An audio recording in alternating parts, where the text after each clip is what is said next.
In this story, we'll have a look at our MC who started an entire war and casually wiped out an entire kingdom. After achieving all of his goals, he had nothing else to live for, so he peaced out. Instead of heading to the afterlife, our MC Jack goes back to a time when he was 14. This was when everyone bullied him and was considered an S-grade loser. Now, with years of experience from his past life, he's determined to change the course of his past and get his revenge on those who wronged him. What things are going to be different in this second run of life? Let's find out as we have a look at the moment that started it all. It's a full moon night, and according to our protagonist, turning 34 years old will make you look back on life. He takes a look at the hellish battlefield he's in and wonders what he did wrong with his life. After fighting in some battle, the dude now moves ahead, injured and limping. He wishes to have owned some budget Excalibur or something so he could have stopped his sister from being sent to the Empire. He takes a seat since he's tired, and considers that maybe he wouldn't have become the monster he currently is. But if he didn't do that, who knows if he would have met his master. She's the person who he spent his best moments in life with, and taught him so much when he was a level 1 noob. So he believes he should have been a better student if he knew he would end up going on a killing spree. And of course, the whole scenario wasn't what he wanted. A few thoughts later, a person approaches our mysterious character, and he doesn't look like he's here for a friendly game of Uno. However, the boy's shaking with the sword in hand, and it seems like he doesn't dare to use it. Even though the injured swordsman did his best to not harm children, it appears he's going to die at the hands of one. It turns out he killed the boy's father. So he's here to get revenge after that unfortunate incident. The boy, still with his sword trembling in hand, calls our protagonist a monster. However, that word doesn't bother him anymore. He was curious about what the young hero had to say, but calling him a monster is too basic at this point. Even with all his wounds and how much pain he's going through, he now wants to push himself a bit further.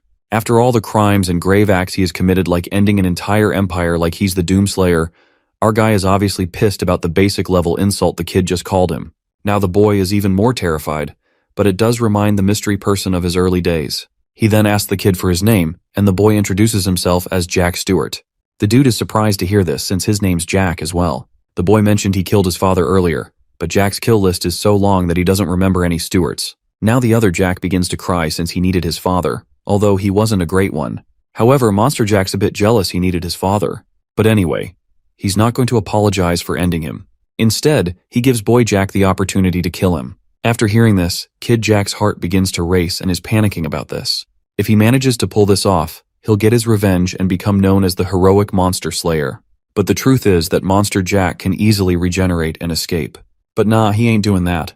So the boy steps forward to execute Jack, but he begins to shake. Then he falls to his knees, dropping his sword, and begins to cry. Even though he's unable to finish the job, Monster Jack commends his choice since Boy Jack would end up regretting that forever. At first, people would consider him a hero. Then it'll just get crazy from there. So he tells the boy not to live a life full of regrets like he did. Then Jack continues to cry, and the other Jack feels like crying too, probably just a Jack thing. So in the end, the monster declares himself dead, and the war is now over. However, the boy wonders why Jack lived a life of so much bloodshed despite being powerful. But even he doesn't know the answer to that. From there, he begins to sway, falls, dies, and refuses to elaborate. At this point, Jack is beginning to lose all sensations. But at the last moment, a thought pops into his mind. He wonders if he could change the path of his life, if he could start over. And with that, he finally bites the dust. Now we've seen how Jack died, next is to look at who he was. In his past, he wasn't the most lucky protagonist. His father hated him because why not? And his mother died the moment he was born. So the only way he knew what she looked like was through a portrait. He had 2 siblings, making them 3 if we include Jack. His sister was the eldest one and was really pretty, while his older brother tormented him because, yes, it turns out our protagonist's full name is Jack Valentier, and he had enough of his family gotten from bad RNG. So he abandoned his name and became a mad swordsman who traveled the continent. However, in the current moment, he finds it hard to know if he's dreaming. He wonders if he's actually dead, or it's just one of those anime flashback moments. Well, either way, it's pretty insane to him. In his previous life, Bro casually started World War II, and he won it. However, he began his slow descent into madness, becoming a heartless ruler and a monster. He found revenge and made it his life goal, and this made him end an entire bloodline of the Thulkan Empire. From there, he continued his conquest and eventually achieved all his goals. So, which was why Jack accepted his death, since he had nothing else to live for. But moving on to the current moment, he discovers that he's been factory reset for some reason. He checks himself, finds that everything that happened is very real, and wonders what sorcery is this. His family, House Valentier, belonged to the Thessalon Kingdom, and is a noble family that swore allegiance to the royal family. Out of 3 siblings, Jack was the youngest born of a marquess. He was allowed to live comfortably as long as he didn't get any big dreams like any other protagonist would and become the head of the family. But at least that's in other families, not in House Valentier. Jack hangs out at the Rose Garden, which is pretty much an isolated villa in the estate. While it does have a pretty name and looks nice with all the flowers, it's also called the Villa of Exile, and it's basically solitary confinement for the youngest member of the family. Jack takes a seat on a platform and takes a look around. Shortly, his one and only servant, butler, and pretty much the only person he can consider family shows up and offers Jack a drink. His name is Ron, and Jack knows he's a slightly shady person. Jack teases him about putting poison in his drink. But of course, Ron would never do such a thing. Maybe. But anyway, it was all a joke, and Jack's actually grateful for Ron's service. Then Ron thanks him with a smile and leaves.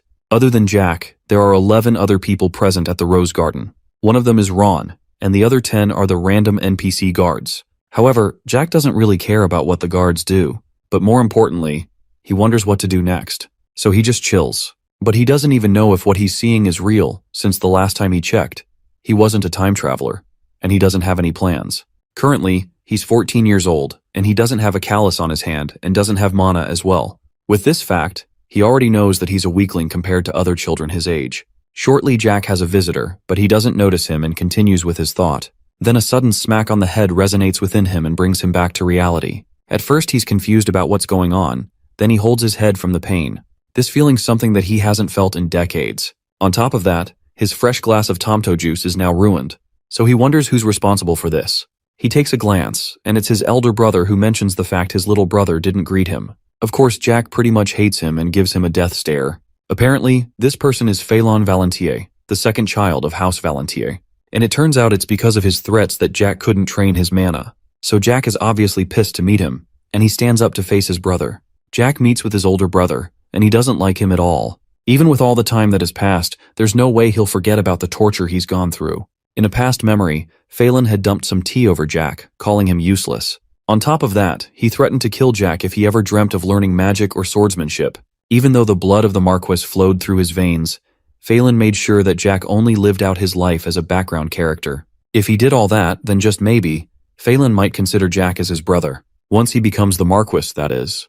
But anyway, in that past, Jack was considered a weakling. He was so weak that it was embarrassing at this point.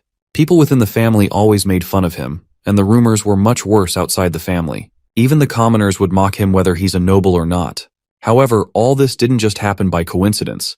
The people who were behind this were Phelan and his mother's side of the family, House Mantiz. But either way, Jack has nothing to say to him since the eldest child of the family is a woman. It turns out the only person who was ever nice to Jack was his older sister. She was a year older than Phelan, but unfortunately, genetics wasn't on her side, so she couldn't become the next head of the family since she wasn't a man. Even with her being the eldest in the family, and lucked out with beauty, she wasn't so fortunate since her fate had already been set up for her. She ended up getting married off to a family her father found favorable, but ended up getting locked up to bear children for the rest of her life. With how her destiny was set out, Phelan is also the person who exploited her the most. He would talk about her with the Duke's son and the royal family in not very family-friendly ways. With all those in mind, Jack glares at his brother and figures he'd be better off dead. Of course, Phelan doesn't like Jack's look, so he tries to punch him. But Jack defends himself by grabbing his hand. As you would expect, Phelan is shocked by this, and even the guards are surprised as well. Phelan is outraged by this action, but before he can complete his statement, Jack karate tosses him into some furniture. Phelan is surprised by this while Jack dusts himself off. Of course, Phelan doesn't like this at all. He begins to use his mana and wants to draw his sword against an unarmed 14-year-old child. The guards around the villa notice he's about to use mana and consider stopping him. However, they forget about it since Phelan won't be happy about that.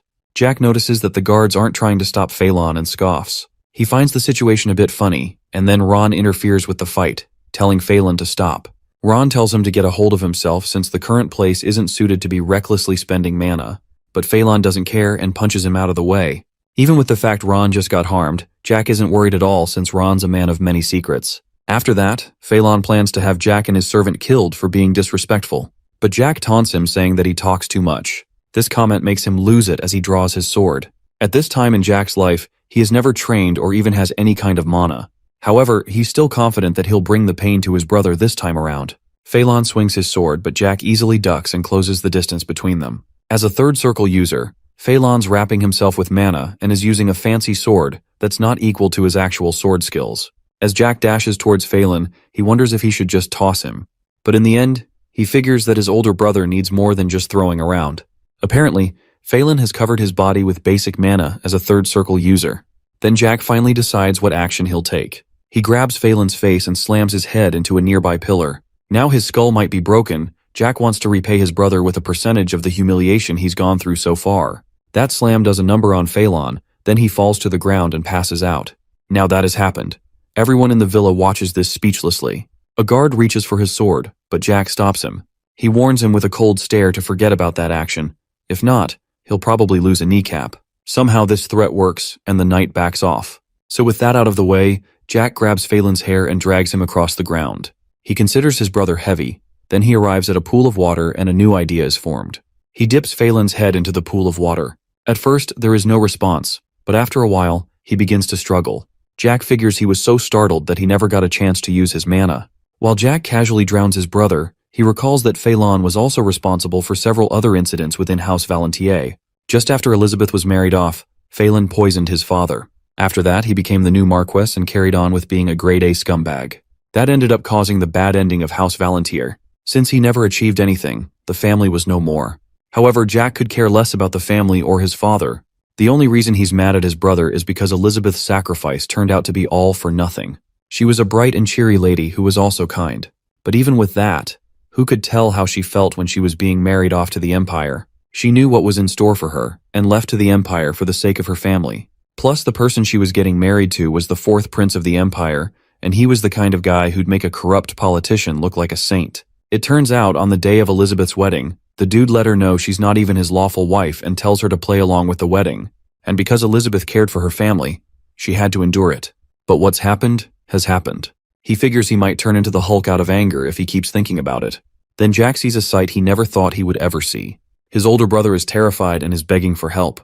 However, this look of terror reminds him of the faces of people he saw in his past life. It's the one his victims made when they were scared of death.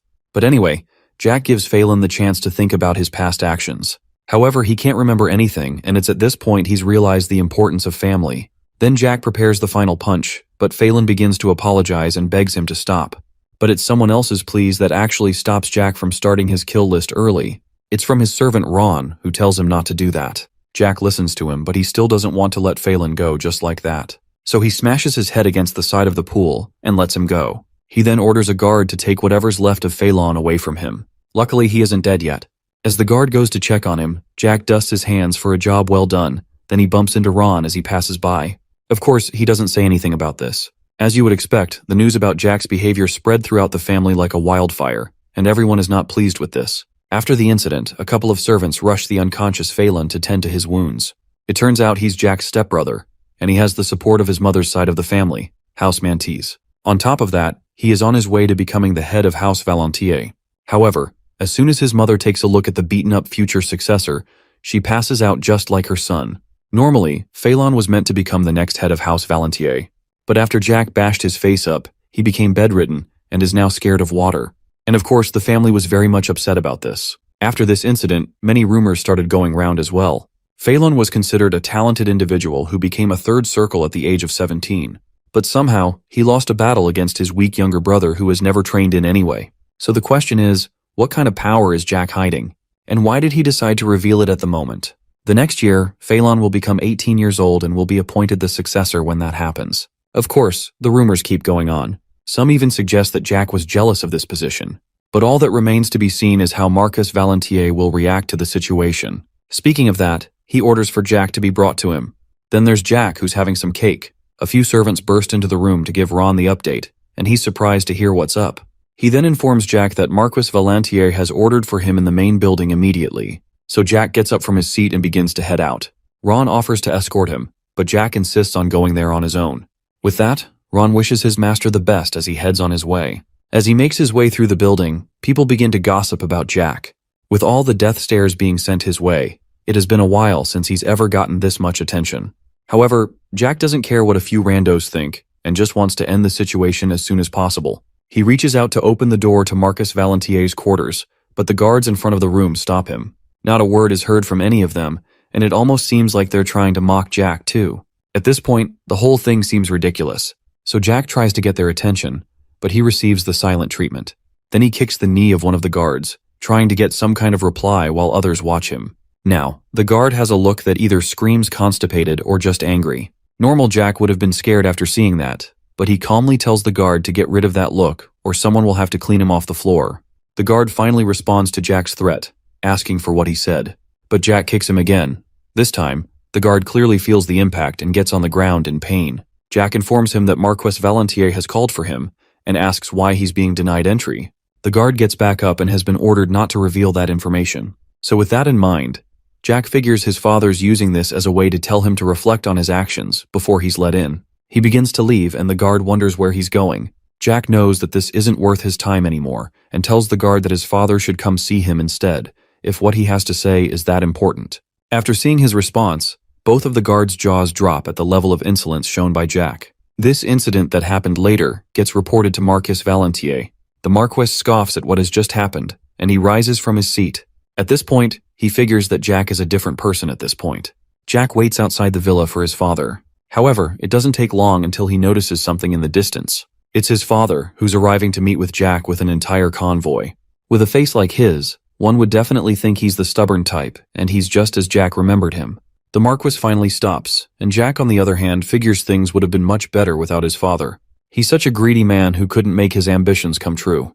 At one point, he tried to kill Jack in his previous life for running away from home, and he even threw his own son to a bunch of thugs, just to gain more power. Of course, with all he has done, there's no way Jack would consider someone like him as his father. But anyway, the Marquis asks why he did what he did, but Jack exchanges a cold stare and asks what he's talking about.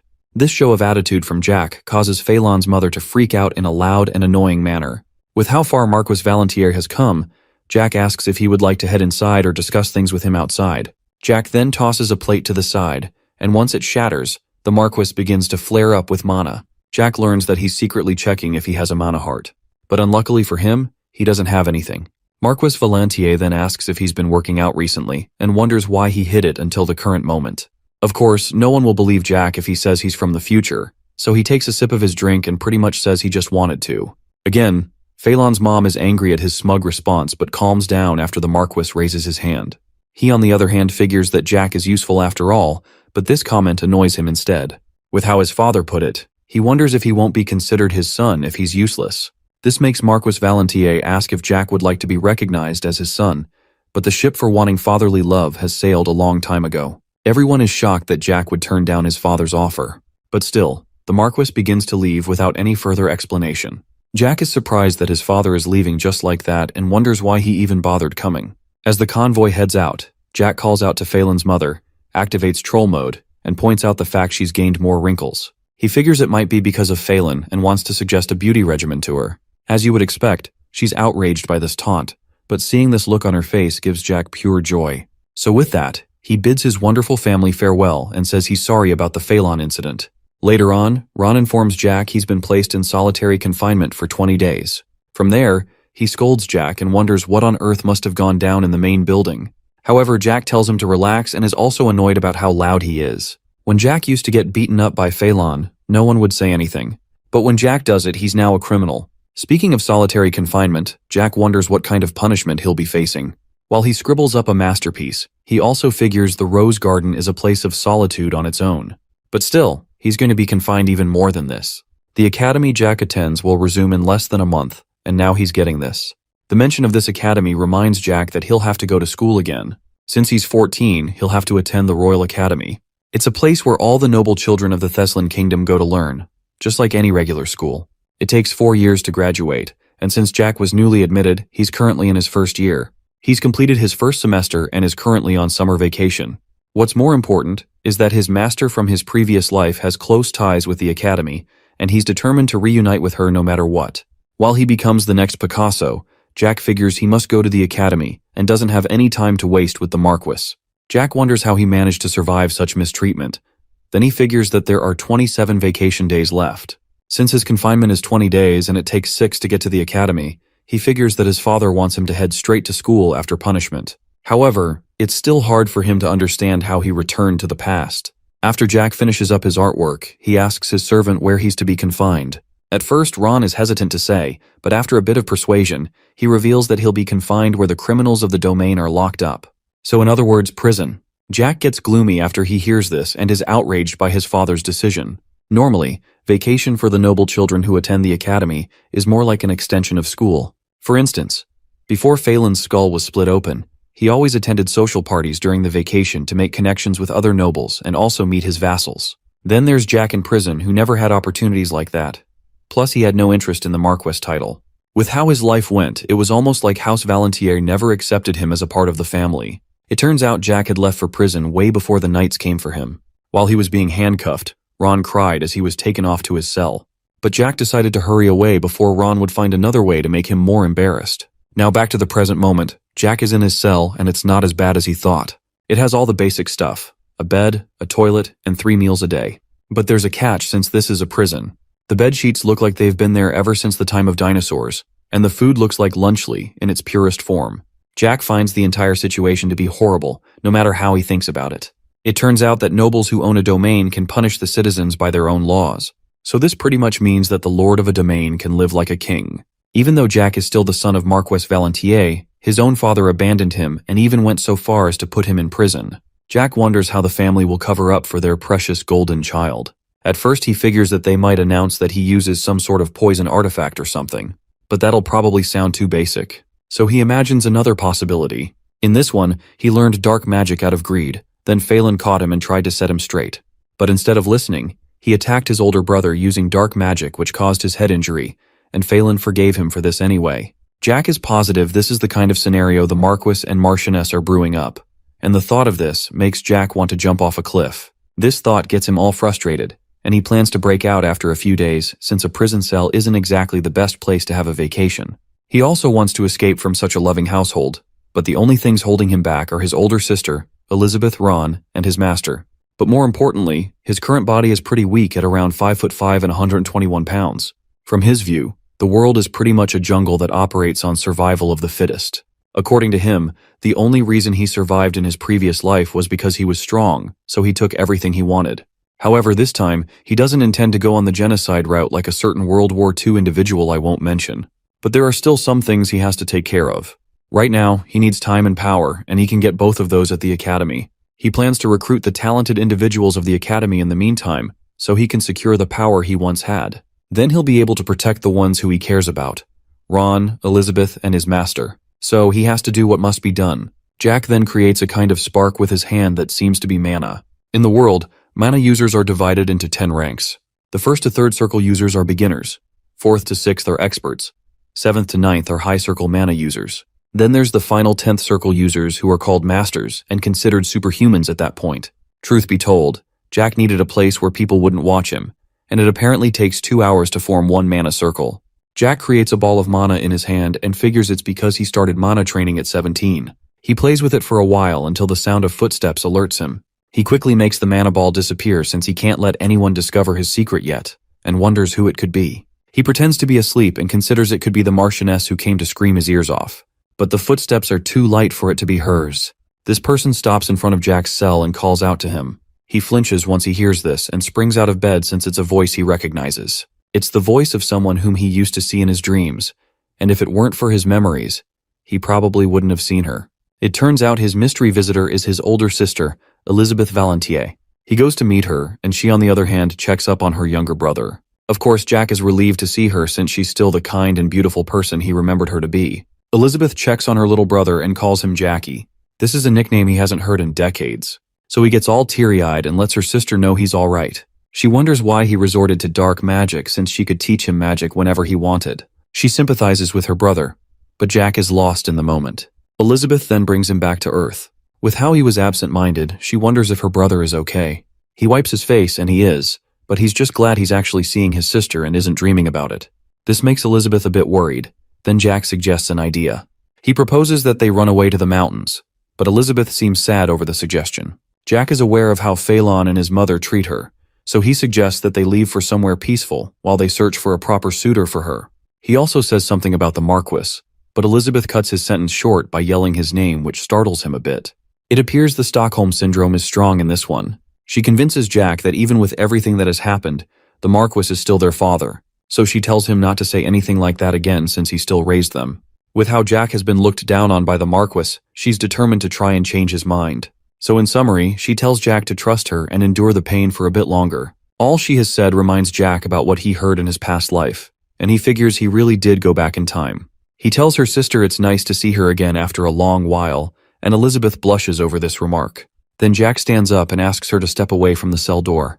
When she does that, he gathers some mana in his hand and shatters the gate's lock. Elizabeth is shocked by this and wonders how he learned to make a mana circle. While she's still confused, Jack rushes to her and hugs her. He begins to cry and apologizes to her, but Elizabeth is very much confused about his behavior, so she holds him back and is even more worried about her brother being okay. Again, Jack lets her know he's okay and hugs her again. He promises her that things are going to be different from the last time and is also going to make sure she lives the life she wants. After hearing that, Elizabeth begins to pat Jack on the back. However, he isn't acting like this towards Elizabeth for no reason. It turns out that in his past life, he interrogated the fourth prince, the person who married Elizabeth. After finding out the prince did some actions to her that probably could make Jack the Ripper sound like a lullaby, this began his slow descent into madness. He's the only person who knows what horrible things that will happen to her. Of course, there was no way Jack could forgive him after what he did. So this explains why he wiped out the entire Thulkan imperial family, starting with the prince. It's now backstory time. In Jack's past life, he ran away from home at 17, and 10 years later, the Theslan kingdom and House Valantier were destroyed. The Thulkan Empire took over all of the western continent. However, there were still a few survivors of House Valantier. Elizabeth was shocked to learn her family was imprisoned, so she got on her knees and begged the fourth prince to spare them. Unfortunately, she wasn't the prince's lawful wife, so he shoved her away and ignored her request. However, Elizabeth never gave up. She even begged under the rain for 4 whole days, and in the end, the emperor and fourth prince took pity on her and agreed to her request. At least that was the happy version that was told throughout the continent. Jack had discovered the real truth. Later on, Elizabeth went to thank the prince for this kind action, but it turns out it wasn't so kind after all. Even though he spared her family, he lets her know he can easily destroy them and uses this to blackmail her into doing whatever he wants. From there, let's just say she belonged to the streets. Not only was she the fourth prince's plaything, but to the emperor and third prince as well. As a result, the actual lawful wives had to do something about it. After a while, the fourth prince abandoned Elizabeth, and then the lawful wives locked her up in a villa, leaving her to her own demise. Around this time, House Valantier had fallen, and by the time Jack heard this story, he was already a powerful person. So he went full-on Itachi mode on the Thulkan Empire and eliminated anything and everything related to them. He didn't just stop there, he also destroyed all the families that were related to the Thulkan imperial family in any way, shape, or form. And the Thulkan Empire was completely wiped from history. However, now that he looks back at that story, it sounds too horrible for a future. As Elizabeth tells her younger brother to look after his health, Jack is determined to change the course of things from his previous life. Later on, Elizabeth heads back and she knows that Jack is a different person. Now, he's not the boy who used to run away and hide, and she figures it's probably better like this. But anyway, she finds it hard to believe that Jack used dark magic. She's a 6th circle mage, and she couldn't sense any traces of it on him. Plus, she's sure her father, who's a 7th circle mage, would have known. So she figures that the whole story must have been the Marchioness's doing. Anyway, she goes to meet with her father and asks for Jack to be released from his cell. She's convinced Jack never learned dark magic, and is sure her sweet little brother would never learn such an evil thing from myths and legends. However, she believes her father would find it troublesome to tell the world the truth. After a brief silence, she informs the Marquis that Jack has no interest in becoming the successor, but he just tells her to go on. She pauses and then figures that's a warning from her father. After hearing her guess, Marquess Valantier confirms she's correct. As the bright child she is, she realized her fate and could tell she's just a tool used to boost the family's reputation. And what she just experienced was a warning that something will happen to Jack if she deviated from her set path. Since Jack doesn't fit in with the family, the Marquis has a plan for when Jack comes of age. He plans to hide his identity and send him off to live a normal life somewhere else, then break the news to everyone that he died.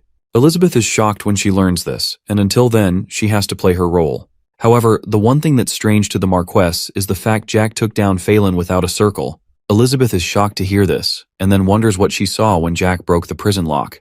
But anyway, all that has already happened, and Marquess Valantier agrees to let him out of jail. With that, Elizabeth bows and thanks her father, then she leaves. When she shuts the door to the room, she recalls what Jack said about running away. She then begins to cry since she believes it's impossible to run away from a fate that has been decided for her. It's a brand new day, and life is going as usual for Jack, who's in prison.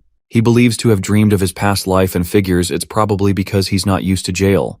But either way, it wasn't a good one. Shortly, a guard arrives and informs Jack that he's free to go in a rude manner. Jack gets triggered by this, but he decides to remain calm.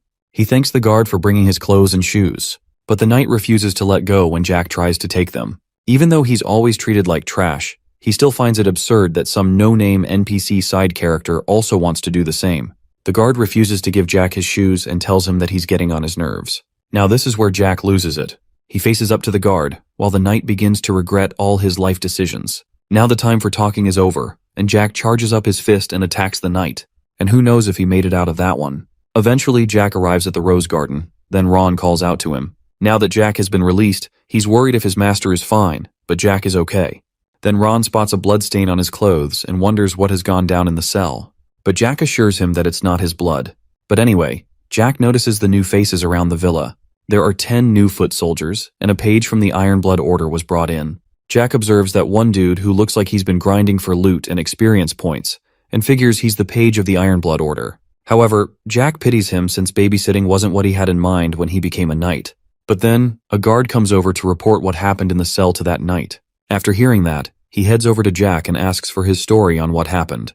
The fact he's polite is enough to shock Jack. However, the knight is a bit nervous, but he mentions the fact that the victim guard had lost a finger and an eye when Jack was done with him. Ron doesn't believe him, but the knight figures that he has the right to inquire. Then Jack switches into villain mode to respond, leaving the knight shocked to hear his reply. From his movement, mana sensitivity, and position of his feet, Jack can easily tell he's a fourth circle. It turns out this person is from House Mantis, the same one as Phelan's mother, so he switches up for him. The page finds his response to be too harsh for no reason. Even Ron steps in to make Jack cool it. But anyway, with an annoyed expression, Jack states that the page's job is to watch over him and tells him to sort out things outside of that on his own. So he has to watch over Jack, and even if Jack ends up causing trouble, he believes that the page should be begging him to stop. And with that, the knight apologizes.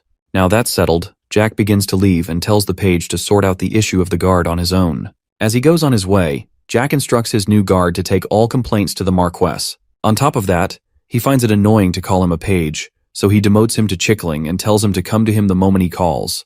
And with that, he pats Ron on the back and they both leave. On the other hand, the page begins to wonder what he has just signed up for. On the way back, Jack's stomach begins to rumble and he tells Ron that he's craving some meat. So Ron goes to make preparations. A while later, the meals have been prepared, so Jack begins to eat and he enjoys it. He commends Ron's skill as a chef. While Ron thanks his master for the compliment, he does look nervous. Jack prompts him to say anything he has left to say, but Ron says it's nothing. So from there, Jack offers some food to Ron and asks him to join the meal. Jack asks Ron to join him for a bite. After some hesitation, he declines since he believes he's not worthy enough to eat with his lord. However, Jack insists and adds that he has something to tell him as well. So Ron finally agrees. Jack wonders how Elizabeth's been doing, and Ron replies that she's all right. Then Jack presumes that Ron is aware of Elizabeth's current problem, and the mention of this startles Ron a bit. He says he's not sure what he's talking about, while Jack takes a fork of spaghetti. After that, he comments on Ron's talent as a chef again. The main reason Jack has been able to eat food safely in the past was thanks to Ron. He always made sure that none of the cooking ingredients were ever poisoned. Ron is surprised Jack knows about this, but that's not all he's hiding. Jack also reveals he's a ninth circle magician at the moment, and this accurate guess leaves Ron speechless. He's also been around ever since Jack's mother has been alive. Even though Jack has never seen his mother, he's sure she was a nice person after hearing how his older sister takes after her. And not only that, Ron has also been protecting her from the shadows. The fact a ninth circle magician is a servant sounds ridiculous, but it's actually true. When Jack ran away from home in his past life, Ron escorted him, and they had to escape from pursuers the Marquess had hired to kill Jack. It turns out the people chasing them were a part of the Ironblood Order, the same one as Mr. Chickling from earlier. At the time, the commander was a ninth circle swordsman, and Ron eventually sacrificed himself to protect Jack. Apparently, Jack was scared of Ron since he was a ninth circle user in charge of protecting his mother. As for his mother, it turns out she wasn't a commoner and no one knew about it. Not even the Marquess or Ron. But either way, Jack decides to forget about it because what's more important is who Ron is currently. Ron finally speaks and wonders what his master wants. So Jack explains that he wants him to protect Elizabeth since he's one of the few people he trusts. However, Ron believes she's capable of handling herself since she became a sixth circle at 18 years old. But the problem is that she's too kind and will easily sacrifice herself. Sacrificing for the family is the one thing Jack doesn't want her to do. Jack will be leaving for the academy on the next day and doesn't plan to come back unless it's an emergency, so he tells Ron to guard her for the next 4 years, and after that, he should live his life according to how he wishes. Ron wonders why 4 years, but Jack responds by that time he'll be strong enough to protect Elizabeth by himself. Just as he's about to reveal who he's protecting her from, there's a knock on the door. Even Jack is annoyed by this cliffhanger, but he tells the person to come in. The door opens and the person comes in. It's the page from the Iron Blood Order, and he came to report what happened to the guard. The injured guard was sent to a medic, and as for what happened, we get a beautifully made-up story of how the guard cut his finger in training, lost control of his sword, and poked his eye with it. So Jack ran away after seeing that. After hearing this is going to be the recorded story, Jack commends the knight and teases him as the dog that he's been demoted to. Then Jack calls for his chickling, but the knight's annoyed at this point. He reveals his name as James Canta. Either way, Jack asks James to fetch him a real sword and a wooden one. However, James refuses to comply with this errand. Jack figures that the knight before him has quite the ego, and grants him a once-in-a-lifetime opportunity. Since he can tell James doesn't like him, Jack grants him the chance to beat him up, and Ron is shocked by this. Then Jack shows James his hand and gives him the chance to guess how many times he's grabbed a sword. With this conversation, James believes that Jack wants him to be his swordsmanship instructor. However, Jack laughs at his theory and asks him to bring the swords. Now that a fight has been arranged, Ron wonders if Jack will be alright. He reminds Jack that James is at the 4th circle and wonders if he'll be able to fight him. Then Jack decides to make a bet with Ron to see if he can beat James, while James searches for a sword. Ron thinks about this for a while. Then he suggests making a bet on the number of times Jack will get hit. Jack agrees with his idea and asks how much Ron will be betting. However, Ron gives a reminder that James is on a much different level. You wouldn't blame him for saying that since it's difficult to trust a 14-year-old who hasn't trained in any way. Anyway, Jack sets the difficulty on extreme and says that Ron will win if he gets hit once. Then he adds that the loser has to grant the winner's wish. However, Ron doesn't seem to buy this idea. Since he's a servant, he informs Jack that he should let him know if there's something he wants him to do. Jack tells him that he's one of the 2 people he trusts in the household. Additionally, he only makes requests to those he trusts. So with that said, Ron has no choice but to agree with the bet. Shortly, James returns and he kneels before Jack. He apologizes for the issue that happened between them earlier, offers to spar with Jack, and asks him to reconsider what he said earlier. It turns out there are several people who disrespect Jack. However, indirect mockery and direct contact are 2 different stories. It appears James is scared of what's going to happen, which is why he's talking like that. So, Jack suggests that they go to a private training room, and suggests that James is scared, which gets him triggered. He denies being afraid, so Jack asks if James will be the winner of the duel. But he remains quiet, confirming Jack's thoughts from earlier. Then Jack asks Ron for a place where they can spar in private, and he knows of a place like that. He leads them to a training facility in the manor's basement, and Jack is surprised a place like that existed. He wonders if Ron trains at the place, but it was actually Jack's mother, Lady Noah, who ordered the place to be built for her children, and Jack never knew of it since exercising wasn't his thing.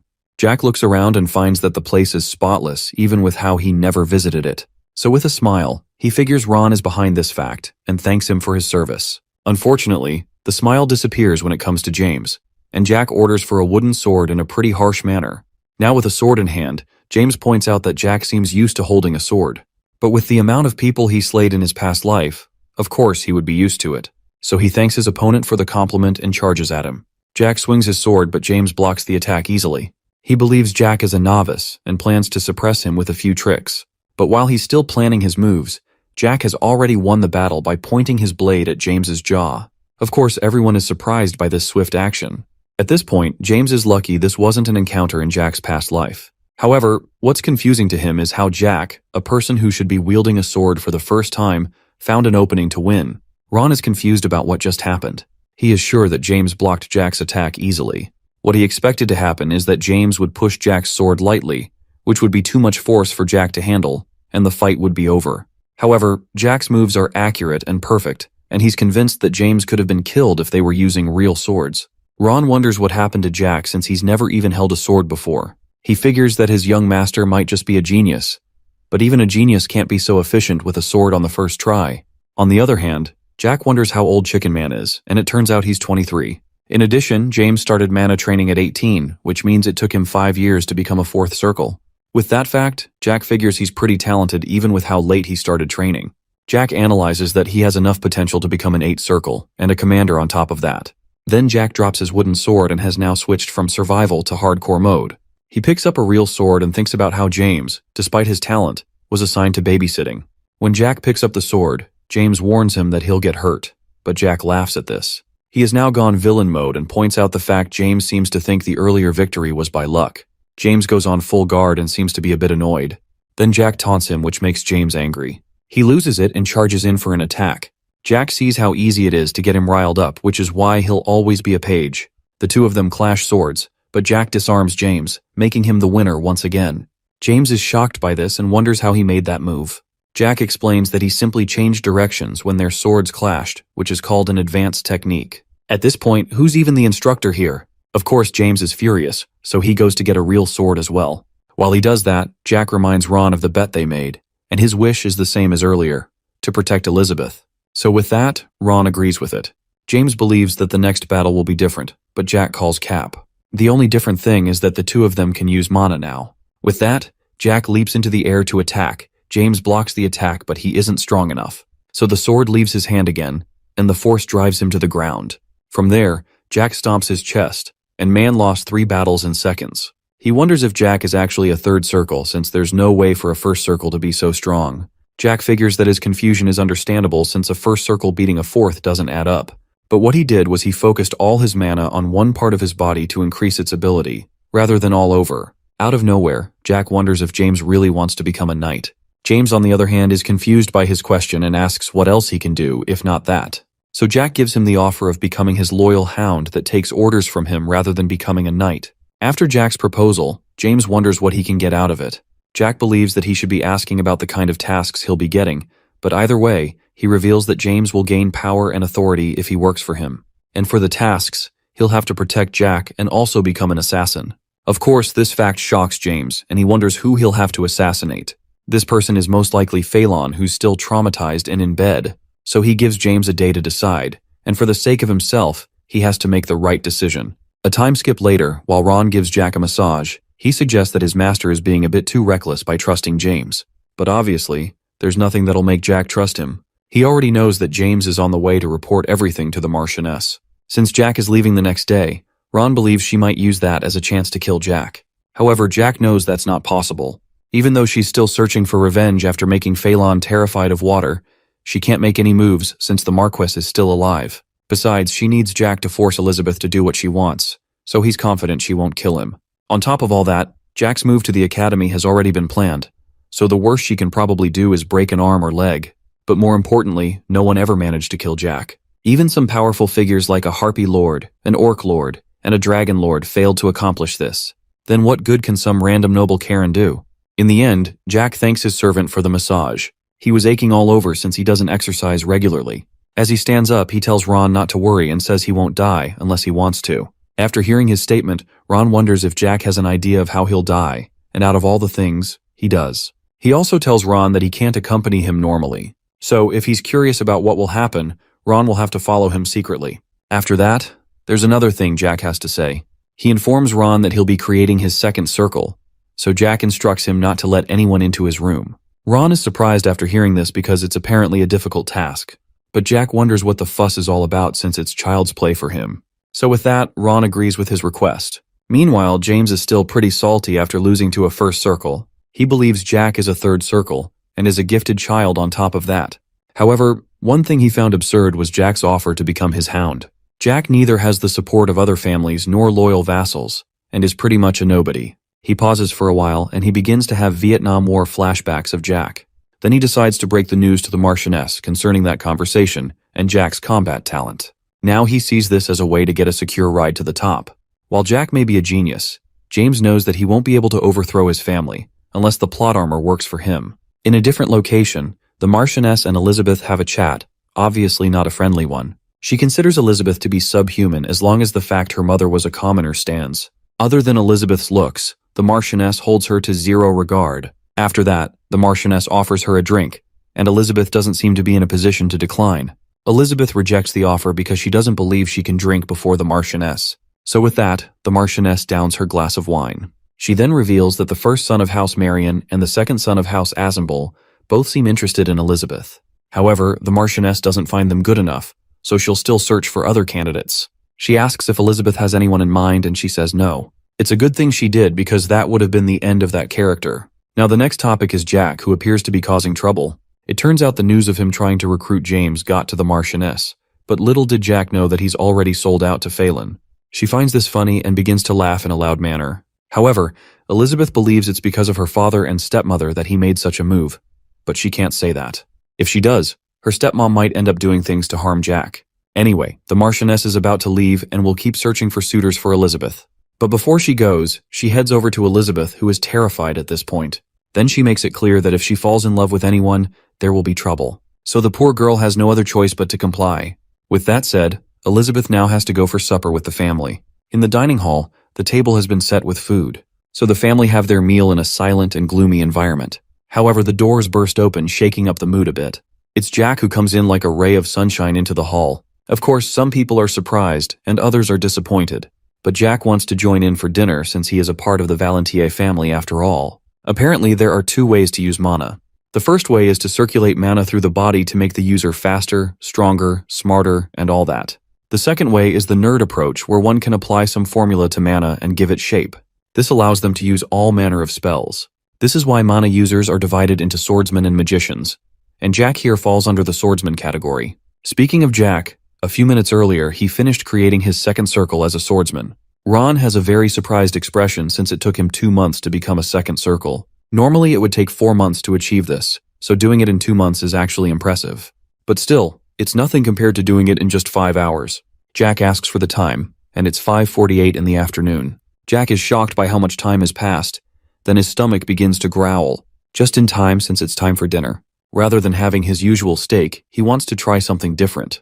He figures that it's also dinner time in the main building, so he makes up his mind to crash the party. At the same time, he also wants to reveal he'll be leaving for the academy on the next day. So we're back at the dinner hall, and the only sound that can be heard is Jack's chewing. He's currently having the time of his life seeing how they feast in the main building. He also finds the food nice, but not as good as Ron's. After this comment, the Marchioness is seething with rage while Phelan gets some bad memories. Just like that, Jack is full.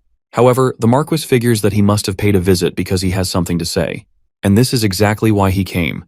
Because who would want to have dinner in such a gloomy place? At this point, the Marquis figures that Jack has lost his mind, but his serious face is making things more gloomier. As the tension between Jack and his father rises, Elizabeth, who is nervous to death, wishes to talk with her brother outside. However, that won't be necessary because the Marquis still wants to hear him out. So, with a grin that'll make someone know something's up, Jack informs his father that he'll be heading back to the academy the next day, while the Marchioness is thinking of 1,000 ways to end Jack. After the announcement, the Marquis just goes, "Okay, whatever." However, Jack's aim wasn't to ask for permission.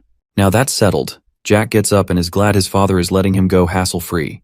But before he leaves, he checks up on his brother, Phelan, who has been scarred for life. It turns out he's now scared of any liquid and can't even drink them. But still, Jack figures he's thirsty. Since he's part of the family, Jack actually feels a bit sorry for his brother, even though he was Phelan's punching bag at one point. So, as the caring younger brother he is, Jack pours some wine on the table to offer some to his brother. However, as the wine splashes on the table, Phelan begins to tweak out and then falls to the ground. The Marchioness is outraged by Jack's behavior and loses it. But Jack begins to leave once the wild animal gets loose since he's done what he needed to do. Now the atmosphere is tense, but the Marchioness is determined to have her revenge on Jack. However, he looks forward to what she'll bring to the table. From his response, she begins to turn into a nuclear weapon. A couple of maids are amazed by Jack's attitude, but then they decide to clean up before the nuke goes off. After the Marchioness's declaration of war, nothing happened to Jack overnight. The only wrath he faced was from his sister, who was very much upset about that incident. When that is done, Jack heads to the academy in a carriage arrangement that he finds similar to something on Craigslist, although the cushions were padded pretty nicely this time around. But anyway, he takes a look at one of the guards following him. His name is Raisin, and is a 6th Circle Knight who's in charge of the caravan. From the way he's staring at Jack, you can tell he's been paid to take care of some business. It turns out Elizabeth also came along to keep an eye on her younger brother and wants to go with him, but Jack believes he'll be fine. Her instincts believe their stepmother is up to something, so she wants to come along, but Jack insists that there's no need for it. Besides, he's confident that he's not dying anytime soon. Even with that, Elizabeth wants to follow along, but Jack instructs her to go back. With that, she finally listens and turns around. Ron is also worried since things aren't so bright at home. Jack can tell that Elizabeth and Ron are both worried, but everything will be all right. So he reminds Ron of the promise they made and something about tonight. Of course, Ron remembers this. In the end, Jack also leaves Elizabeth in his care and prompts him to go to her. So with that, Ron heads back as well. Now everything has been set. It turns out Ron will catch up later, and he's going to watch the mystery event that will happen later. Then Jack takes a nap, and he figures it's the weather that's making him so drowsy. He dozes off, but now the question is, what does Scarface plan to do? The journey goes on until nightfall. Jack finally wakes up after no one bothered to wake him. He steps out of the carriage, and it appears they're camping out. Jack then spots his one and only chickling. No words are said between them, however, Jack returns a smile. It seems Jack's aware of the path James has taken, and there's nothing he can do about his choice. He just has to use "it is what it is." But the next thing you know, there's a crowd of soldiers before Jack. He seems to have caught up with what's going to happen. But anyway, Raisin explains what's going to happen. Throughout the journey to the academy, they're going to be camping out. And what Scarface has in mind is that they're going to crush Jack's limbs at each stop. Then they'll feed him a potion to heal him. Of course, the person behind this scheme is Jack's stepmother. But another thing they're aware of is that Jack created a mana circle recently, and this point surprises Jack. The reason for pointing this out is that they plan to destroy it. Apparently, destroying someone's mana circle is like a death sentence. Even though it can be recreated, it's extremely rare to find someone who can endure that process. On top of that, breaking someone's mana circle can pretty much cripple the person. Raisin pokes Jack's shoulder with his sheathed sword, and has also heard of his skills from James. Even with that, Raisin believes it won't be enough to get him out of his current situation, and he draws his sword to begin. A few locals notice this, but they leave the nobles to noble things up. However, this feeling reminds Jack of home. He was the mad swordsman, and his past experience is always there, even with how long he's lived in peace. He then calls out to Ron, but there is only silence. It turns out that in Jack's past life, he lived in the woods for 10 years, and that was where he met his master. After she passed away, he came down from the mountains and discovered that House Valentier and the kingdom had been destroyed. And of course, he couldn't be bothered. While Raisin wonders what Jack's yapping about, Jack draws a sword from his cane. The only question that bothered him at that time of his life was what happened to his sister. Since she's a smart and talented individual, the one thing he hoped for her was to find a good husband. And if she did, maybe Jack would have forgiven everything. Raisin begins to laugh at the fact Jack has drawn his measly sword, but Jack begins to talk about revenge, which is a bit confusing. At first, Jack wanted to let the Marquess or Marchioness maybe break an arm or a rib or two, but breaking his mana circle is where Jack draws the line. He also admits that a bit of mana or talent in swordsmanship won't solve everything, but having a ton of it can solve a lot. So, to demonstrate, he gets into the air and begins to recite something for a cool-looking lightning attack. It was at this moment the guards knew it was either Jack or them, so they charge in to attack, but it's already too late. Jack finally rips through all the guards with his attack. James never regretted choosing Phelan, who had many connections, over Jack, who seemed worthless, because it made enough sense to do that. But after witnessing what's currently happening, it was at this moment that he knew he messed up. And that was when his time in the world had come to an end. Jack's sword has shattered after that epic attack, but at least all the guards are now dead. While his body is still surging with mana, he calls Ron to come out. A few bushes begin to rustle, then Ron finally pops out and he's shocked by what he has just witnessed. It turns out what he just saw was one of the first skills from a style Jack mastered in the Transcendent Realm. But Jack didn't bother with explanations since Ron probably wouldn't understand. However, it looked more like a mana attack than a skill to Ron. More importantly, Jack asked for a potion. But before he can finish his request, Jack begins to stagger and falls to the ground. He begins coughing up some blood but says he's alright and asks for a potion. So, as requested, Ron reaches into his jacket and pops one open. Jack drinks it, and he's actually lucky. If Ron never had one of those, Jack would be dead. However, he's still confident he wouldn't have died, because he knows that Ron always carries a potion at hand, and will rather use it on his master than himself. How he knows this is because a similar event happened before, and Ron fed Jack a potion. So Jack decides to tell Ron something since the last time he was busy running away. He thanks Ron for his service, and wonders why it was so hard for him to say. At the same time, he also reveals to Ron that he went back in time, allowing Ron to know the secret of his success. After that confession, Jack sits up. He feels much better than before, so he figures that's some good potion. Then he stands up, walks over to Raisin, who is now dead, and takes his sword. After that, he takes a look at James, who is also dead. It's a shame because Jack planned to have him as an errand boy. With the decision he made, Jack figures a chickling will always be one and never expected much from him either way. But on to the next point. For some reason, Ron wasn't surprised after hearing his master traveled back in time, and Jack wonders if he has any questions like, for instance, what will happen to Elizabeth or the Valentier family. Ron already had an idea that bad things would happen to them, but he never expected they would be wiped out, and he can tell it won't be pretty from Jack's reaction. Jack is also willing to share the details, but the last thing Ron wants to know is dark details about the future. Then he grabs Ron's interest about what would happen to him in the future. He believes he survived and doubts he would die in a violent death. But Jack is the bearer of bad news and tells him that's exactly what he will do in the future. And of course, he's depressed to hear that. So after the discussion, Jack decides to head to the carriage and get some sleep. Meanwhile, Ron investigates the dead guards, starting with shutting the eyes and mouth of one surprised guard's face. He then discovers that all the 25 corpses had their chests pierced, but they weren't stabbed by a sword. So he can't help but wonder how Jack pulled this off. But more importantly, Ron is worried about the kind of future Jack experienced, and if he'll be alright. A while later, Ron goes to wake Jack up. He springs up, and Ron still wonders if he's alright. Even though Jack took the potion, everything is not okay. After hearing that, Ron reveals that he gathered 5 high-quality potions, 63 gold, and 40 shillings from the knights. It's not a surprise they'd have good loot like that since they were supported by House Mantes. However, Jack figures that drinking the health potions won't make him feel any better. Instead, he hands 3 potions to Ron as a repayment for earlier. Ron accepts them and his investment has just paid off. After that, Jack steps out of the carriage. As for what will happen to the corpses, Jack plans to leave them and whatever happens will happen. Ron figures that Jack will become a suspect since he's the only one missing. And as for who will suspect, it's the Marquis. But Jack could care less even if he did since his father can't threaten him, and he places the loot in his luggage. Ron believes the Marquis might summon Jack, but Jack says bet. This time, Ron refuses to make another gamble since he might lose again. However, he kneels before Jack and is confident he has a plan. Speaking of plans, no one currently knows where Ron is since he cast an illusion in the main building. This illusion is a deception spell ninth circles can use to create a copy of themselves. And currently, the only people who can recognize it are currently busy in the forest of monsters. But still, he has to be careful. Jack figures that once Ron is found out, the Marquis may interrogate him about what happened on the journey. So the plan is to tell him that everything that happened was Jack's idea. If the Marquis then tries to kill him, Jack gives Ron a message.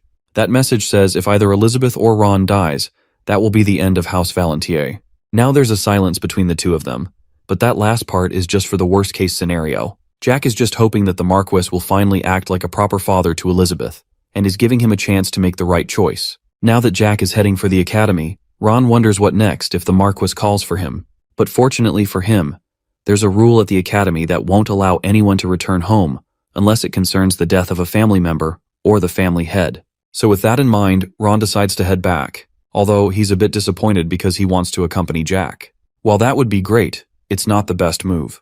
So Jack pats his shoulder and tells him to be careful of monsters on the way back.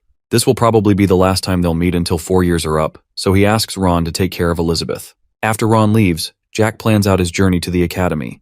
Since it'll take 4 days to travel by road, he wonders how long it might take if he travels through the forest. He then observes that the forest area isn't so rough, so he concludes there's a village nearby. With that, he prepares a horse and struggles to get on it.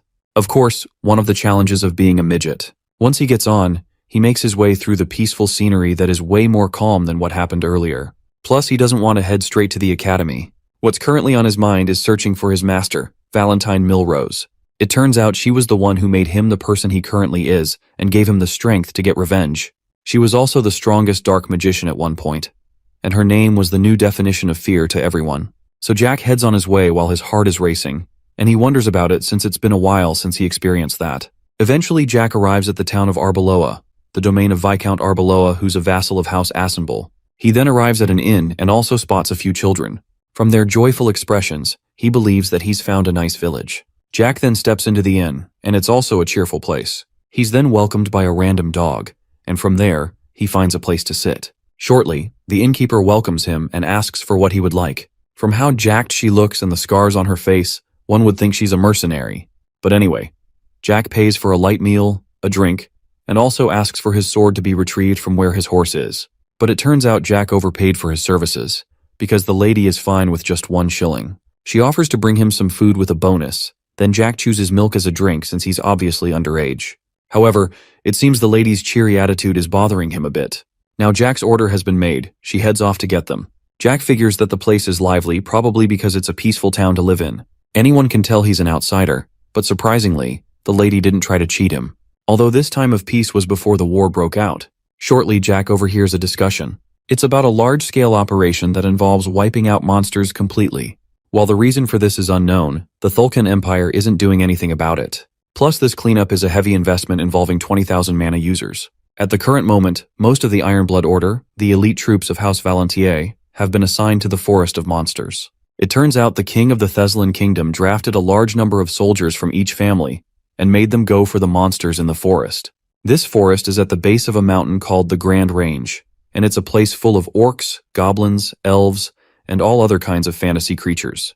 Apparently they use various remains of these monsters for armor, potions, and all other kinds of things, including things for beauty and even turning elves into pets. Of course, taking over a neutral area that isn't under threat is just people being greedy. However, Jack is aware that this subjugation is guaranteed to fail. It turns out the Ironblood Order lost a third of their knights after this failed expedition, and was a complete failure. As a result of this, the king lost the support of both the people and the aristocrats. Jack recalls that this canon event made the kingdom to start dividing. Then a civil war breaks out. Before Jack can finish his train of thought, someone slams his cup on the table. He seems to be on the right path of how incompetent the king is. He continues his rant, but another man stops him from saying anything more because the price for speaking against the king is death.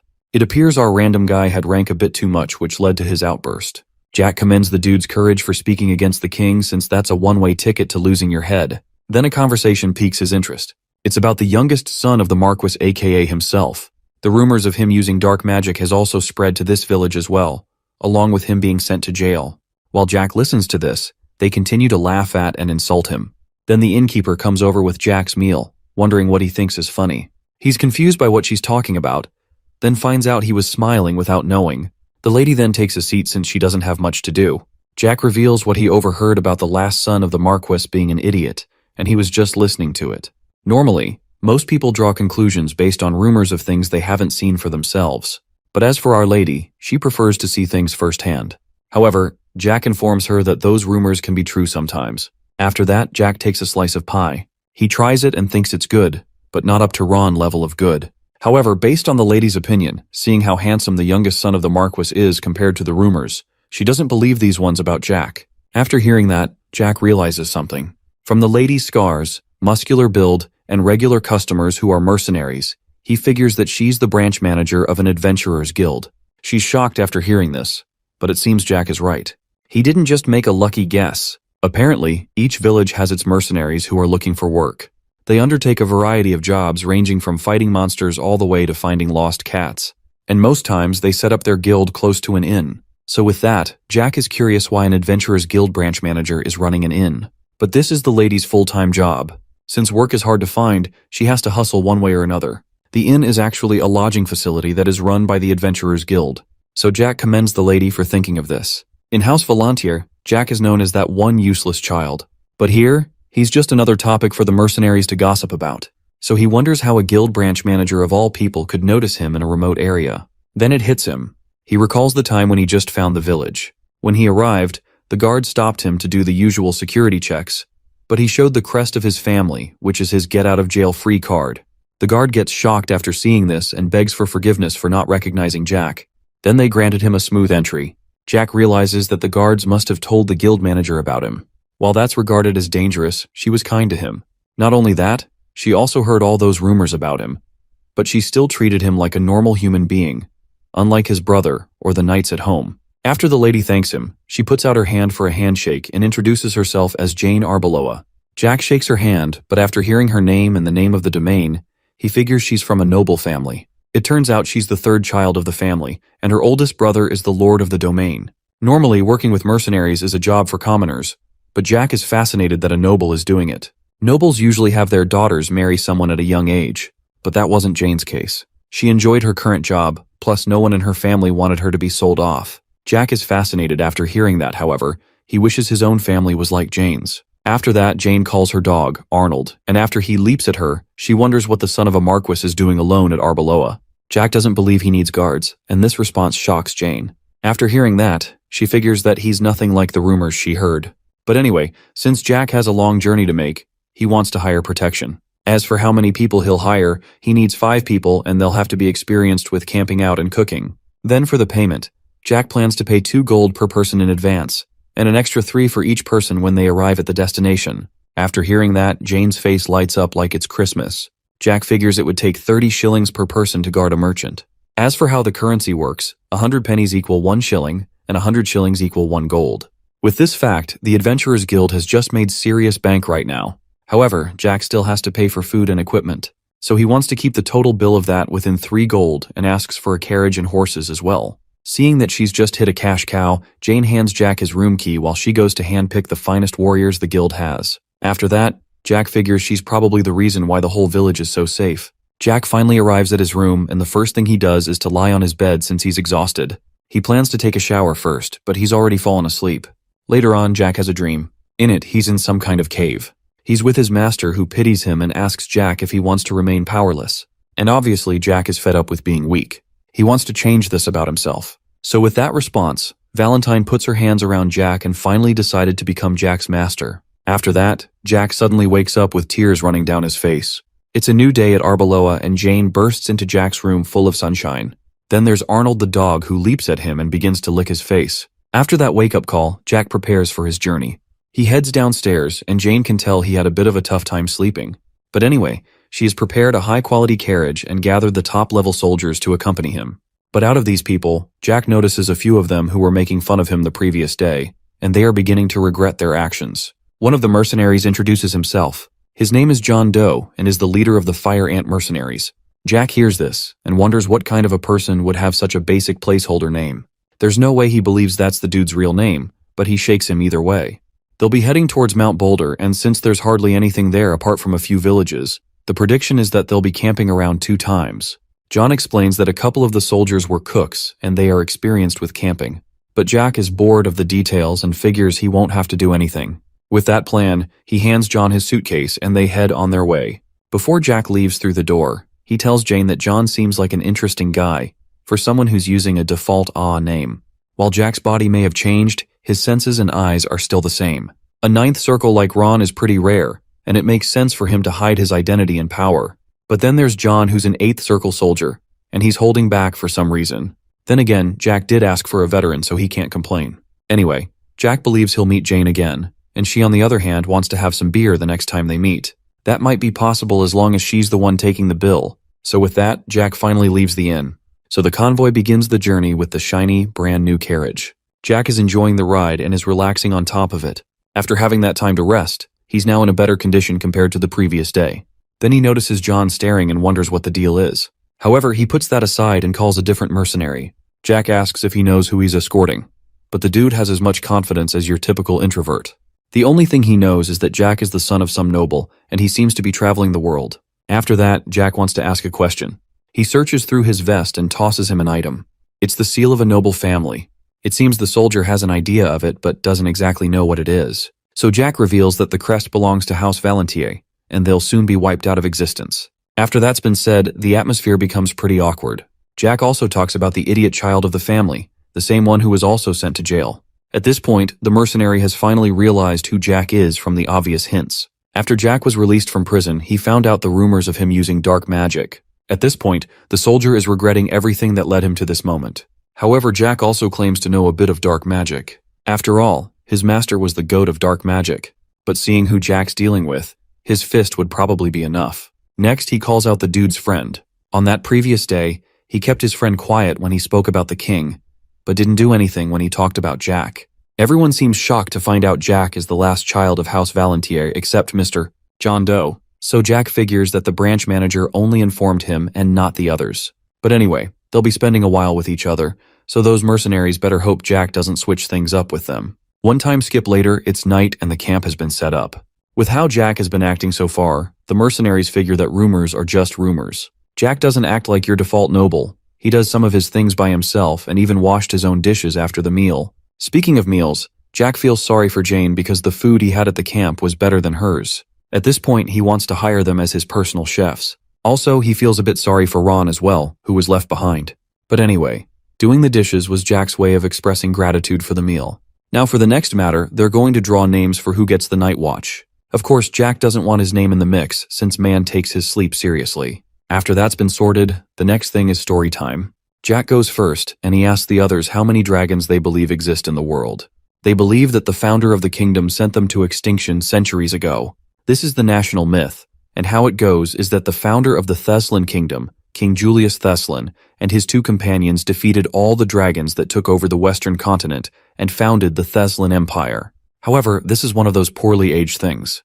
The Thessalon Empire became Thessalon Kingdom and became subjected to the Thulcaean Empire. Well, that's what everyone knows. But Jack reveals there are 2 Lord Dragons in the Dark Sea, a hatchling that belongs to the Imperial family, 5 in the Forest of Monsters, and 8 who wander around in a polymorphed state, making that 16 in total on the continent. Of course, Jack doesn't blame them if they don't believe him since they're pretty much mythical creatures. Jack goes on with what might be a story. It turns out the dragons can't interfere with humans, since they're bound by an oath. This makes John wonder if King Julius didn't kill all the dragons. So Jack explains that he didn't actually kill them, but made a deal with them. On top of that, it was his 2 companions who did all the work. So for the next question, Mr. Placeholder Name wonders what the dragons are currently doing. Jack explains that the Western Continent and Eastern Continent are separated thanks to the Dark Sea, and the Dragon Lords have always guarded the border of that sea for generations. While the Dark Sea's origins are unknown, it was created to divide the 2 continents, and the Dragon Lords have always passed on their duty to their offspring. But even with that, Jack's still curious to see what the Eastern Continent's like. After hearing that story, there's a silence in the camp. Then the mercenaries suddenly burst into laughter. One of them commends Jack's talent for storytelling and figures he's just a guy who's just lonely. But oh well, Jack never expected them to believe him anyway. Either way, it doesn't matter if they believe Jack's story. He wants to have a bath, so he heads to the carriage to grab a lantern. A soldier offers to stand guard, but that won't be necessary. So with that, Jack goes to have a soak. The mercenaries don't believe all the things he said, so Jack wonders why he keeps telling people. Man's already aware of his main character energy, and he knows it's boring to keep his powers a secret. While that's good, what's bothering Jack is John Doe. He figures he might be a spy from the Thulcaean Kingdom. The same thing goes for the branch manager, Jane. She's also suspicious as well. Jack asked her to bring a mercenary to protect him, and she brought an 8th Circle mana user who was using a fake name. Speaking of 8th Circles, that's the same level as the Ironblood Order's commander at the moment. Then someone with a rare talent like that, and the leader of some unknown mercenary group just fell into Jack's hands. But it's possible John has his reasons. Anyway, before he makes any other moves, Jack places his hand on his chest and it begins to glow. It turns out that while he was in the carriage, he had been gradually recovering from his previous fight. When he's done with that, Jack figures he'll soon be arriving to meet with his master. As he gets out of the pool, he's already decided to abandon John if he shows any sign of being a Thulcaean spy. He also figures that there's no other way around the matter and decides to ask him directly. Jack arrives back at the campsite. However, he's wielding a sword and mentions the fact something has been bothering him. Since John is clueless about what it could be, Jack points his sword and clearly states that John's the problem. He's curious why an 8th Circle user like him is working as a mercenary. Since the place Jack's heading to is important, he has no intention of letting someone like him come along. A soldier is shocked that their commander is an 8th Circle. Before he can ask what's going on, John silences him. So John says what about it, but since Jack shared an interesting story earlier, he wants to hear John's explanation. And if he refuses, Jack will gladly end him, even though he's a 2nd Circle. Then he throws the same question to the random mercenary who's terrified. Since John may be a spy, Jack believes Jane could be a suspect, even though she offered to have a beer with him next time. But now John gets serious. He wonders why Jack would bring up Jane out of nowhere, so Jack threatens to end Jane as well while he makes the face of a serial killer. After saying that, Jack has managed to provoke John quite a bit. However, his mana circle won't give way. Whether he's being cautious or hesitant, one thing Jack knows is that John's lucky. He was actually prepared to slice him in half the moment he started his mana circle. Now he has a chance to stay alive. Jack gives him 1 minute to make the right decision. In a flashback at Jane's inn, Jane talks with John about Jack. She figures that he's nothing like the rumors. And on top of that, she looked into his eyes and it felt like he was holding back a lot. Then she revealed that Jack wanted to recruit some soldiers, so she asked John to find out more info about him. With how Jack seems, he just might be the one who would change their lives. One thing John learned is that Jack is nowhere near what he heard from the rumors. While Jack's waiting for an answer, John actually feels like he's in trouble. It almost feels like he's a herbivore being chased by a lion, and the only thing his instincts are saying is that Jack's a dangerous person. Even though John's in trouble, he still finds everything pretty odd. First up, how did Jack know he's an 8th Circle user? He considers if Jane might have given him a hint. but there's no way she did that since she's someone he trusts. Plus, she would have given him the heads up if she did. Anyway, the clock is ticking, and John currently has 40 seconds left to answer. However, the question is if Jack can currently kill an 8th circle. But still, with how menacing Jack's eyes look, John begins to wonder if he's even a child at all.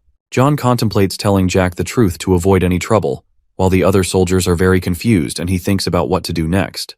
At this point, it almost feels like he's on the edge of a cliff, and his life as a mercenary flashed before his eyes.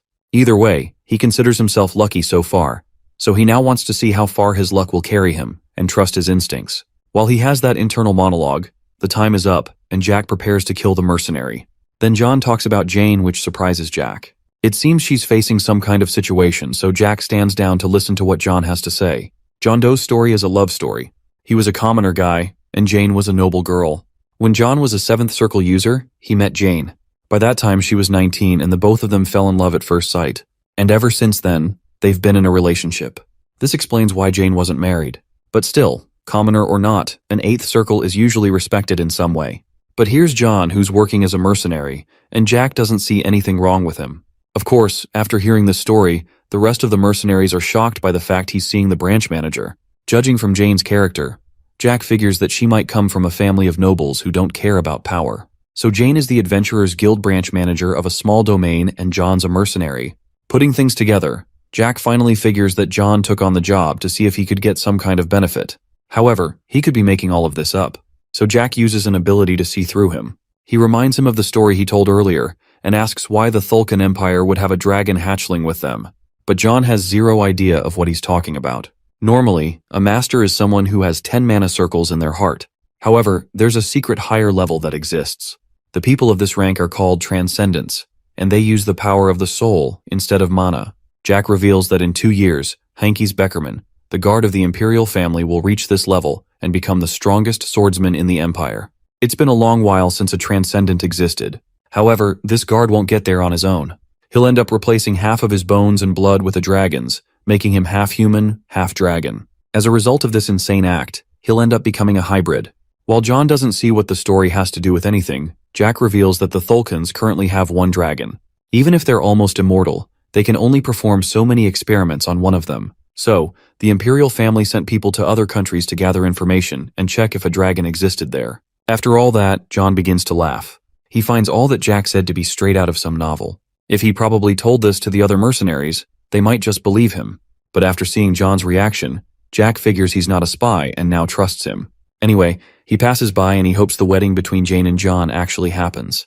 Just as he passes, Jack notices something that makes him go from 0 to 100 real quick and point his sword at the back of John's head. It appears John was about to draw his sword as well. Since Jack was the one who was suspicious of John first, he's letting the soldier live. He grabs his cloak and warns him about having any form of killing intent. If he does sense it again, Jack promises to nuke him out of reality. The rest of the soldiers who are panicked try to calm the situation. However, it's unfortunate because Jack thought he was finally coming to an understanding. But I guess that's just the relationship between an employer and employee. Later on in the night, Jack is asleep. However, the mercenaries are confused about what's happening. They're shocked to find out John's an 8th circle user. Some years ago, John revealed that he was a 4th circle user. While this discovery is upsetting, he probably has his reasons since he hid it after all the years they worked together. But anyway, now they know they have an 8th circle user on the group. One soldier figures that they just might become the best mercenary group on the continent, and John will become the king of mercenaries. However, not just anyone can reach that title. Plus, there are at least 4 mercenaries who are known to be masters, so he's not sure about this soldier's claim. Since everything Jack said was true, a different soldier forgives John for what he did, because everyone has their reasons for doing things. But he asks why John didn't react the time Jack had his sword at his neck. It turns out that moment was so terrifying that John's hands are still shaking because of it. At that moment, he was standing on the verge of life and death. Plus, there's no way he can tell the dude he nearly ruined his pants. Just like Jane said, Jack looks like an interesting child, but he's also pretty dangerous. The fight for the throne in the Thulkan Empire is already bad enough, and now he's hearing about spies and dragons. Who knows what's going to happen in the future? Anyway, John decides to look into this. A few days later, the crew's still on the journey. Jack wants to tell another one of his famous stories. This one's about the Orc Lord in the Forest of Monsters. The other mercenaries don't have much info about this fact. The only thing they've heard is that the dude's as strong as a 9th circle user. However, according to Jack, he's actually a 10th circle user. Of course, John's shocked to discover this. But anyway, Jack wants to talk about the past. Around 23 years ago, he and the Harpy Lord were a thing. Normally, orcs and harpies are their own #1 haters, and they start wars with each other pretty often. These two species are called the second tier of the Forest of Monsters, aka Defenders of the Forest. The only reason they're given these nicknames is because they're strong. Since they're enemies, it wouldn't make much sense for the orc and Harpy Lord to be lovers. But it turns out they didn't hate each other when Darkax became the Orc Lord. However, the problem began 5 years later when everyone found out about the relationship between Darkax and the Harpy Lord. Even though humans, orcs, and harpies are different species, the desire for power still remains the same. Groups within the orcs and harpies wanted to overthrow their lords, so they began to plot against each other. However, all the plans failed and the two lords are still there. After everything was settled, Darkax and the Harpy Lord, Vilea, saw that their love could never be, and they chose the prosperity of their race over it. Whether that information is true is left to be seen, but one thing John knows is that the orcs and harpies are definitely more dangerous compared to the past. They even ended up stealing each other's skills. The harpies had learned the fighting prowess of orcs, while the orcs learned the power of the elements from the harpies. And the ones who caused this were Darkax and Vilea. So because of this, the two races went to war with each other, and also became the two biggest races of the forest. As a heads up, Jack tells John to explain this story if he ever ends up getting captured by one of them, and he's sure they won't be in a hurry to kill him. On the other hand, John doesn't even know if it's true, so he decides to pretend like it is. After hearing such a long story, Jack has some beef jerky, courtesy of Jane. Meanwhile, back at House Valentier, the Marquis learns that all the soldiers guarding Jack have been sent to the afterlife. Detectives believe that they were attacked with some advanced magic. Marquis Valentier is surprised something like this happened, and the question is, who did it? He calls the person who broke the news, Gonzalez, and mentions that he said nothing about Jack. Gonzalez believes he might have escaped since his corpse wasn't there. So after hearing that, the Marquis figures that something is definitely up and gives the dude authority to investigate. So with that, Gonzalez heads out of the room, and the Marquis figures that Jack is actually more useful than he thought. Jack has finally reached Mount Boulder, so he pays up for his services. John finds the bag to be a bit heavy, so he looks inside and discovers that Jack overpaid. However, Jack doesn't need all that excess cash on him and decided to hand it out as a bonus. It could be for then escorting him through the journey, or as a way to apologize for suspecting John, or probably both. Either way, Jack decides to part ways now and bids them farewell. However, the mercenaries remain there. This confuses Jack since telling someone bye means they're leaving. It turns out John has something to say, so he says that being a mercenary isn't so bad. Even though he doesn't know the details, he knows enough to say that. As we all know, Jack's the youngest son of the Marquis and doesn't have anyone to support him. And John is familiar with what happens to people like him.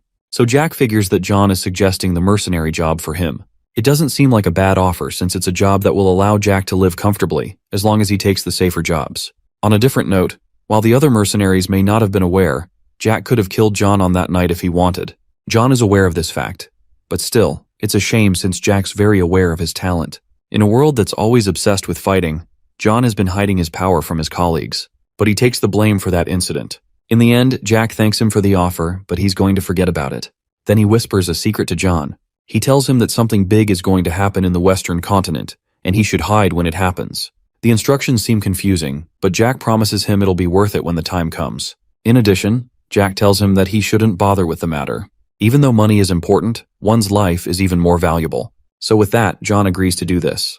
That said, Jack heads on his way through some bushes. But before he leaves, John wants to know his name even though he knows who he is. So Jack introduces himself using only his first name, and then he asks for John's real name. After a bit of hesitation, we finally learn that his real name is Dynastismo. With a name like that, I don't blame him for hiding it. Now they know each other's names. Who knows if fate will let them meet again? From there, Jack travels solo. He gets through the mountain using a lot of jumping and parkouring. A few more jumps later, he finally arrives in front of some cave. He creates a mana ball to use as a light and goes into the cave, probably searching for diamonds. But he finds a dead end at the cave. It turns out his master is currently beyond the wall, and he got to the cave in the past by pure coincidence. During that time, all he wanted to do was escape his family. Jack gets out a bottle of some magic water and sprays it on the wall. Then he draws his sword and grips the blade so hard that he begins to bleed as a small price. Back then, Jack discovered the cave when he was 17 years old. And that time, he was just a total coward and wanted to kill himself. Ron had also died, so the only thing he could do was to run. After some hesitation, he couldn't end himself and then began to cry. As he cried, some blood from his slightly cut throat dropped onto the stone wall, and a secret passage was discovered. At that time, discovering it was like some kind of miracle, but now, he already knows that song and dance and has opened up the passage. He heads through the dark passage, goes through some stairs, and ties up his wound. He's also feeling slightly nervous about this since it's been decades he met his master. But now he's finally here. He's at some shady-looking cave, then he walks forward and takes a knee. It's been so long since he's seen his master, who's currently a mini clone of Tatsumaki from One Punch Man wrapped in chains. Normally, every living thing, no matter what they are, has to grow old and die, and this obviously includes Jack's master. However, she used a spell to separate her soul from her body, but they are still connected. So technically, she's been dead for 400 years minimum. But now, the problem is that the chains that link her body and soul are about to break. In Jack's past, she lived for 10 more years after this. But now he gets an extra 3 years added to that. Anyway, she seems to be talking through some form of telepathy and points out the fact Jack called her master. She wants to know who's speaking, but Jack tells her to guess. Unfortunately, she ain't playing no games and is annoyed by Jack's smug attitude. But either way, Jack has missed his master. But she's fascinated by this fact of the student she doesn't know. So she wonders if he's aware of her identity. Of course, there's no way Jack could forget someone like her after all the good times he had with her. But currently, he's the only one who remembers them. So Jack mentions that her name's Valentine Milrose and introduces himself as her student who came from the future. While that story may sound interesting, Valentine doesn't like storytellers. As for why, Jack answers that it's because they alter the truth thanks to having different perspectives and exaggerations. So with that potential to become a storyteller, Valentine asks what she would say as a character in the story, and Jack gets that she'd want him to go away. Jack may have talent as a story writer, but he's also about to be disappointed in his master. Once again, she says she's not Jack's master, but that response is exactly what he expects from her. Now, since he has no other choice, he draws his sword and points it at Valentine. At the same time, he asks his master to forgive him for this rash action. Jack then charges up his sword. Valentine sees this and realizes that he's using soul aura. Since Jack's action may be rude, he promises to take a beating once the situation has been sorted. He intends to destroy his master's chains, and is also aware that breaking them will cause the place to collapse. So he proceeds anyway since it's something he must do. It turns out the person who chained Valentine was Julius Theslin. He promised to free her one day, but man took his time to search for that milk. Several decades passed by until Valentine finally realized he was not coming back. But now, Jack's the person who's going to free her. He slashes the chains made from dragon bones like an overpowered Virgil, and the chains snap.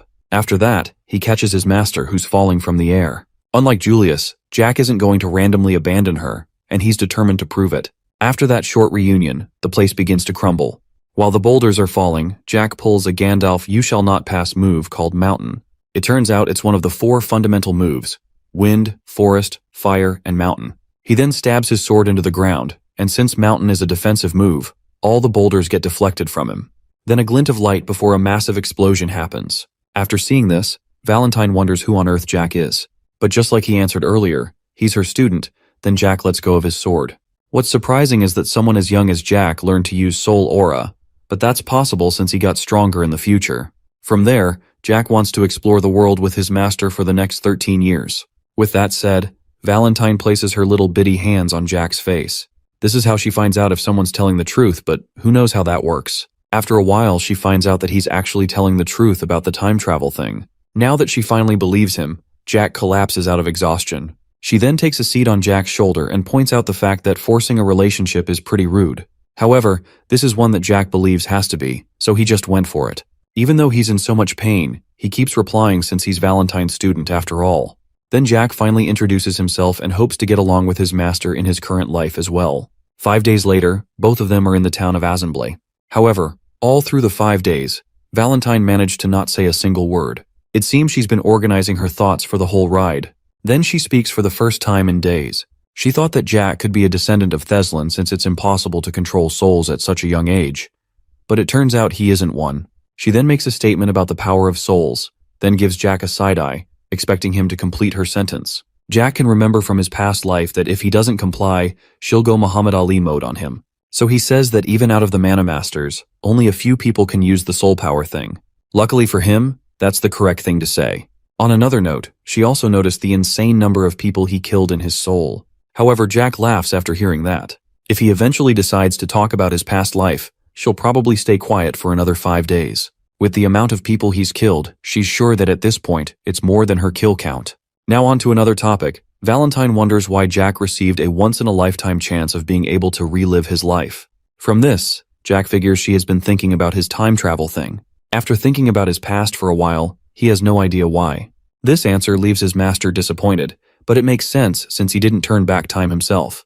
He figures that if someone else did it, they would have a reason, and is sure they'll meet him one day. If they don't, he'll just have to keep living life. But more importantly, he wants to spend more time with his master.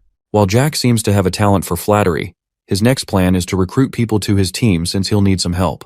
There are times when it would have been nice, like when the guards tried to attack him, or when he broke his master out of the cave prison. Speaking of that rescue, he felt pretty sick afterward, so he secretly drank 2 high-quality potions and was sick for 5 days. So after those kinds of moments, he'll need some sidekicks to protect him. But anyway, Jack decides to do some shopping, starting with getting a new sword. But a random person who seemed to be in a hurry bumps into him. The girl falls to the ground along with her basket of flowers. She apologizes while Jack offers to help her up. Then Jack finally notices who the person is. While the girl scrambles to pick up her flowers, Jack has just found a perfect member for his crew. So Jack goes straight to recruiting her. Obviously, the girl is shocked after being offered to join a team from nowhere. He also hands her a bag. When she opens it, it's full of gold, and this amount of cash shocks her. She rejects it because it's too much for her. Although, a single shilling is all that she needs. So Jack gives that to her, and the girl hands him the entire basket of flowers. With that, she rushes off bidding him farewell. But then she pauses and bows before finally leaving. She's a perfect candidate for Jack's team, however, Valentine can tell she's a vampire. It turns out even Jack didn't know this and is surprised to hear that info. He wasn't recruiting her because she's a vampire, but he figured she had the potential to become a 10th circle user. So after that, Jack still has a long way left to improve, and Valentine's there to teach him everything. Concerning the girl earlier, she seems familiar to Valentine. She recalls a time when she saw the same girl in a forest, and this coincidence is crazy. So Valentine lets Jack know that she'd like to visit someone after he gets his sword. Random fact time. Vampires were the only creatures that stood a chance against dragons. Jack searches for a sword while the seller talks endlessly about why his choice might be the one, but we digress. Anyway, back to the random fact about vampires and dragons. Around 10 years ago, the vampires waged a war against the dragons to escape the forest of monsters. As you'd expect, the dragons won, however. A handful of vampires used the opportunity to escape the forest. So that would mean the girl Jack met earlier might be a child of one of those vampires. But anyway, he doesn't really care who she is. He picks a sword, and the saleswoman goes on the usual talk. But Jack's had enough at this point, so he picks the sword and doesn't care if it was the same one King Arthur used to shave his nose hair or something. After paying for the sword, Jack has decided what he'll do about his first underling. When they leave the shop, Valentine questions if he really has to do this since she doesn't know much about the current times. Jack understands her worry, but he believes that children are innocent. With that response, Valentine wonders if he's just saying that to justify his decision. Hopefully that's not Jack's intention. However, Jack understands why his master's like this. It turns out that 400 years ago, she, the dragons, and all the rulers of different creatures made a promise to not interfere with humans. So after that, all the creatures moved to the forest of monsters. With how much time has passed, all the rulers who made that promise have all died, and the creatures were technically free from that promise. But there was one problem. The dragons wouldn't let them leave the forest. Since they have lived for more than 2,000 years, the promise still stands for them. They also can't escape as well, so they made sure that no other creature escaped the forest. While Valentine's judgment was right, all the dragons needed to be killed, unfortunately. The old Jack had discovered this during the war, and then he went ahead and wiped out the dragon race. A while later, Valentine spots the girl who seems to be doing some shopping. After seeing his master's demeanor, Jack holds her hand and says she doesn't need to feel guilty. Even though he doesn't know everything about the situation, he knows enough. After all, he's still Valentine's student. With that said, she finally lets Jack do what he wants. But some friendly advice for Jack is not to let the girl drink his blood. Jack gets confused and wonders why his master would say that. Anyway, the girl finishes her shopping and hurries away. Since she's still a child, Jack figures that she has to eat things good for kids. Meanwhile, deficiency-inflicted vampire girl recalls the time Jack tried to recruit her. She finds it ridiculous that he was talking to some kind of doll, and the fact he tried to recruit her. But still, it's been ages since anyone has spoken to her in such a polite manner. She's also carrying some orc blood to give to her bedridden mother. When she was young, the girl's mom told her not to drink human blood. Other than the one her uncle gave her, she wasn't allowed to drink any other blood. She finally arrives home and wonders if he's going to show up again. When she arrives, she wonders if her mom is sleeping, so she calls to her as she comes up the stairs. The mom finally answers and says they have a guest. The girl searches around for the person, then there's a Jack jump scare. She's surprised that he managed to find the house and falls over. Then Valentine asks the other vampire to sit up, and she complies. Even with how sickly she looks, Valentine can recognize the lady and wonders why she's bedridden. And apparently, the vampire lady's name is Vivienne de Royale, a noble vampire. Later on, Jack and the vampire girl are outside the house. The girl, whose name we still don't know, plays with some birds while Jack watches. He then takes a look at the room window above. Even though he's keeping track of things with his mana, he really hopes nothing goes wrong. Back in the bedroom, Vivienne wonders who the doll beside her is. After a subtle reminder, Vivienne finally realizes that the person is Valentine Milrose, the very same person who threw her kind into the forest of monsters. Before Vivienne can say any other thing, the weakness kicks in and she begins to cough and tremble. When she recovers, she points out that Valentine's now a doll. But this form is a curse, and Valentine only gets one night as a human out of an entire month. More importantly, she wants to know what a vampire is doing outside the forest of monsters. From her sickly and cracked up appearance, it's obvious Vivienne hasn't drunk blood for a long time, so Valentine wonders why. From that question, the vampire lady wonders if she's pitying her. While there's no answer to that, a lot of time has passed. In the good old days, Valentine was pretty strong, and it was almost impossible to reach her. However, Vivienne doesn't hate her for the decision. In fact, if they weren't drafted, the humans would have found a way to eliminate all of them. Now to answer Valentine's question. In the forest of monsters, there are 5 tyrants and 2 lords who control them from the shadows. In the past, vampires tried to escape from their rule by escaping the forest. By that time, the vampire girl, whose name is revealed to be Charlotte, was still a baby. However, the escape attempt failed, and the vampires were killed by a dragon. Vivienne and Charlotte were the only survivors, but the dragon spared them out of pity. But in exchange for this, the dragon ordered them to stay at Assembly and drink only pig and cow blood. Even though the living conditions were not the best, Vivienne was willing to accept it so she could save her daughter. However, Valentine doesn't approve of this. A vampire with a royal bloodline just waiting for death in a random village. Back outside, Charlotte wonders when the 2 visitors are leaving. It turns out her uncle's coming soon, and she's nervous because he doesn't like visitors. The mention of an uncle piques Jack's interest, so he asks her for more info about him. Charlotte is startled by this and figures that Jack's trying to scam him. But Jack's not a brokey who would do that. He's just bored of waiting outside, so he wants to know. Charlotte eventually agrees and starts with the most important fact. He's rich. Other than that, he's the person who gave her and her mother the house they're staying in, and he brings them food every 3 days. Jack figures the food she's talking about is the cow and pig blood that was mentioned in Vivienne's story. After hearing that, Jack wants to give some info about Charlotte's uncle. But before he can say anything, a random voice surprises Jack. It's from Charlotte's uncle, and he remarks about her new visitor. Of course, Charlotte is delighted to see him. Jack meets with the man, and he on the other hand figures that Jack's from a noble family. However, something is off with this dude. Jack realizes that he's actually a dragon. A short while later, he points out that there are quite a few guests present. Then there's Vivienne, who asks Valentine to call for Charlotte. Once Dragon Man points out the guests present, Valentine talks with Jack through her usual telepathy thing. Jack confirms that he can hear her, and at the same time reveals there's another guest. So, Valentine instructs him to bring Charlotte and the man to the house. The man's a bit confused and wonders about Jack's mumbling. Jack reveals that his master's calling for him, so he leads the way. Besides, the dragon came to watch as Vivienne's about to die, so they make their way up the stairs. Vivienne calls for her daughter, then she is surprised when she spots the Dragon Man. However, he doesn't plan to do anything. After all, Vivienne's about to give her final words, and he doesn't want to interrupt that.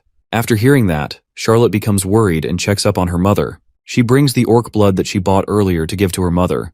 However, she declines the offer, but appreciates the fact her daughter brought her a birthday present. Vivienne then apologizes since she hasn't been able to do much for her daughter. After hearing that, this makes Charlotte worried. As for Jack, he believes that there's no reason for him and his master to come in the first place. They ran into Charlotte by chance, and Jack was the one who decided to follow her. He believes that's not enough reason for them to remain as she watches her mother die, so he wants to create a reason. He steps forward and asks if Vivienne will entrust her daughter with him. Of course, she's shocked after hearing this. Then Jack takes her hand, and to keep things short, he asks how she wishes her daughter to grow up. He asks if she wants the vampires to rule the world, or if she wants revenge on the dragons who punished the vampires.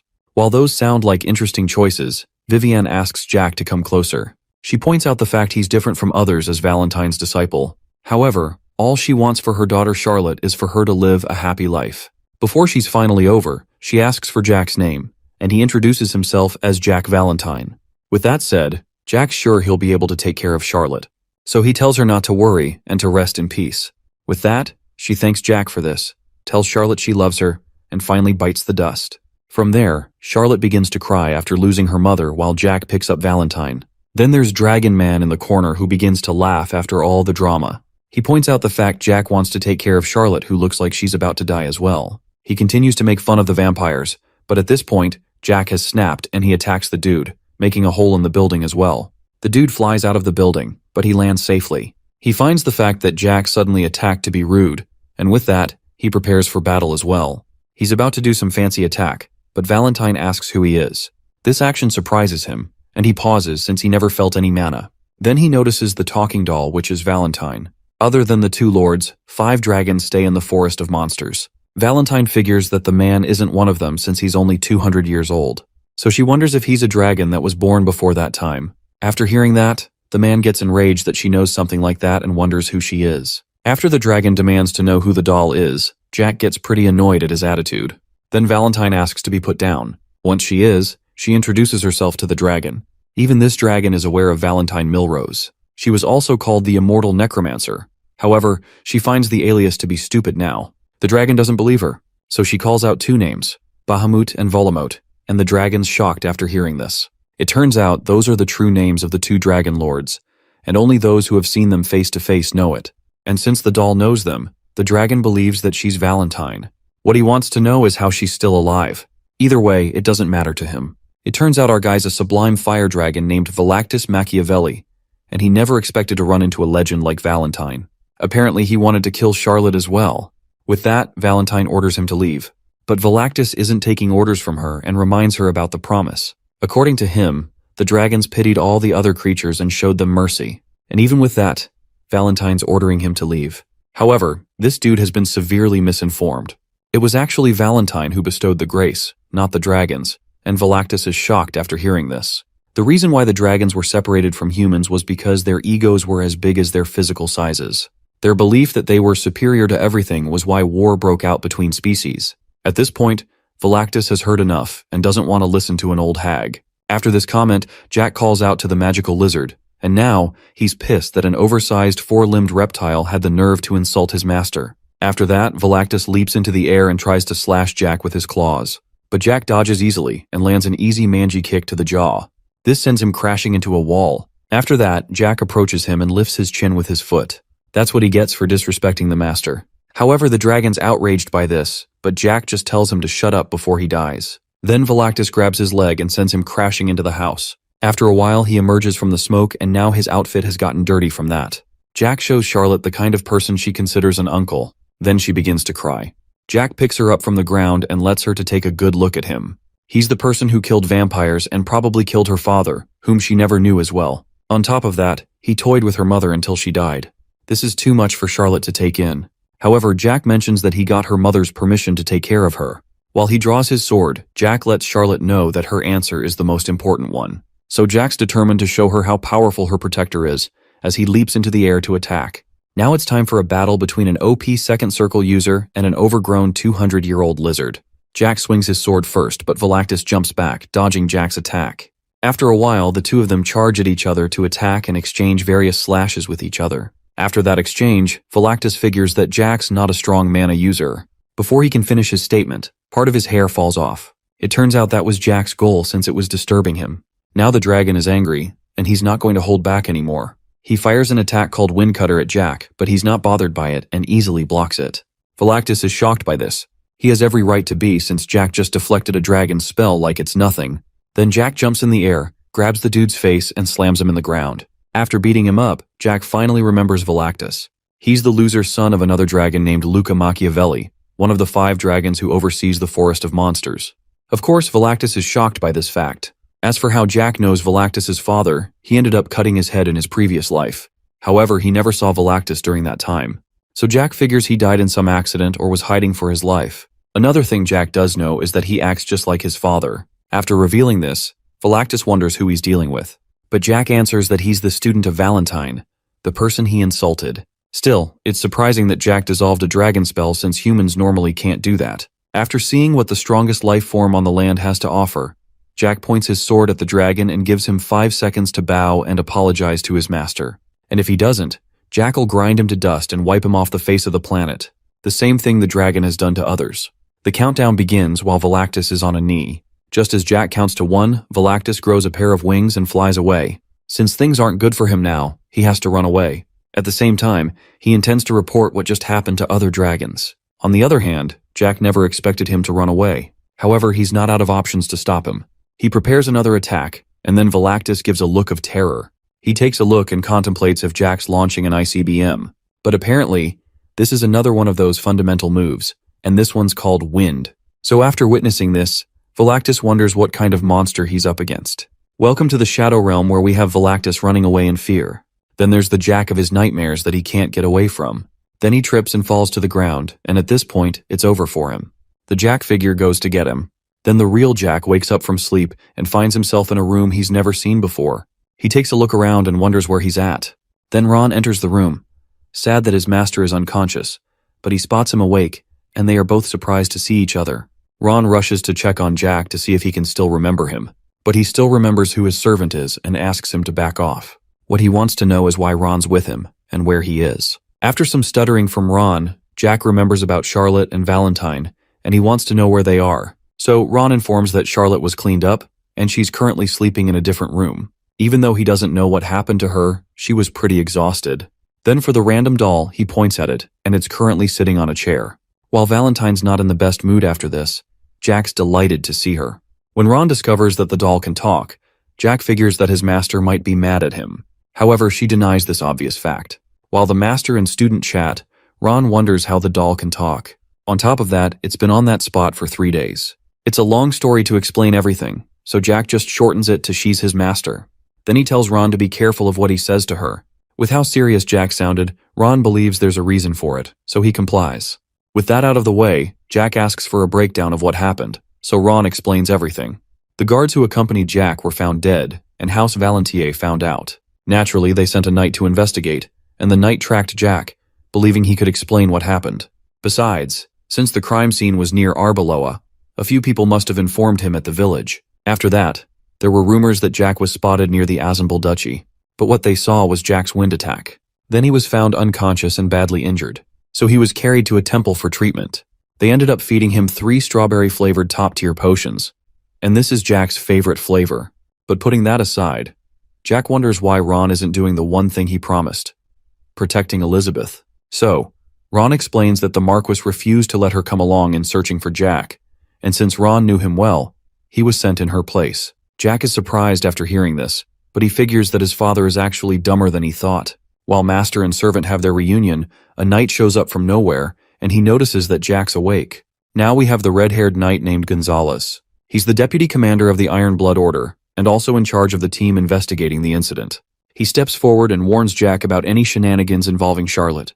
Even though he believes Jack is inferior to Phelan, Gonzalez believes that he should still uphold his reputation as the Marquis's son. Ron takes what he said personally, but Jack stops him from going on and wants to hear whatever nonsense the knight has to say. So with that, Gonzalez wants to ask Jack some questions about the incident.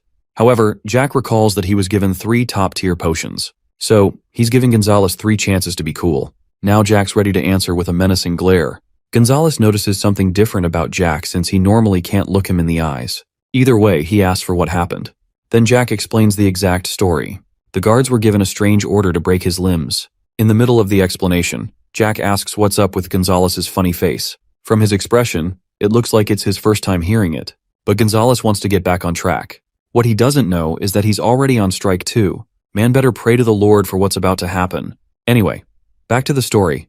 Jack narrates that during the 4-day trip to the academy, the guards said they would break his limbs and heal them back every day.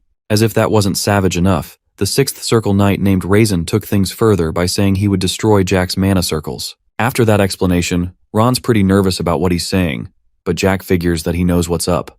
Then Jack rounds up the story saying he killed them. Of course, Gonzalez is surprised to hear this. So, Jack does him a favor, rises from his bed and repeats himself crystal clear.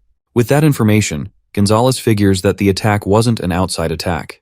On top of that, it's from the so-called useless child of House Valentier. But what's confusing him is how was he able to do it? Jack, on the other hand, is a person who would torment people trying to harm him. While it may seem like a joke, he's playing no games.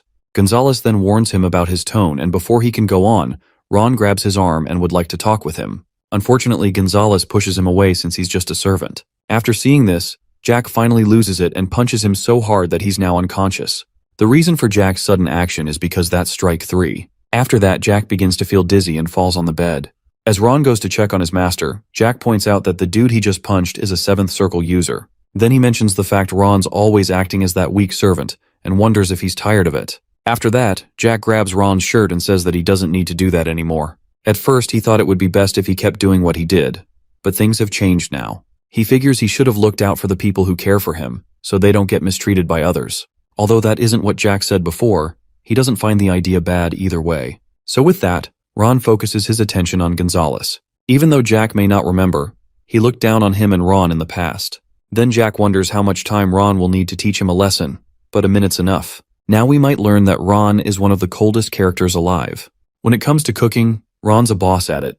However, it's not only food that he's good at cooking. Watch him as he completely cooks Gonzalez in combat. At this point, Gonzalez has gone from deputy commander to deputy punching bag.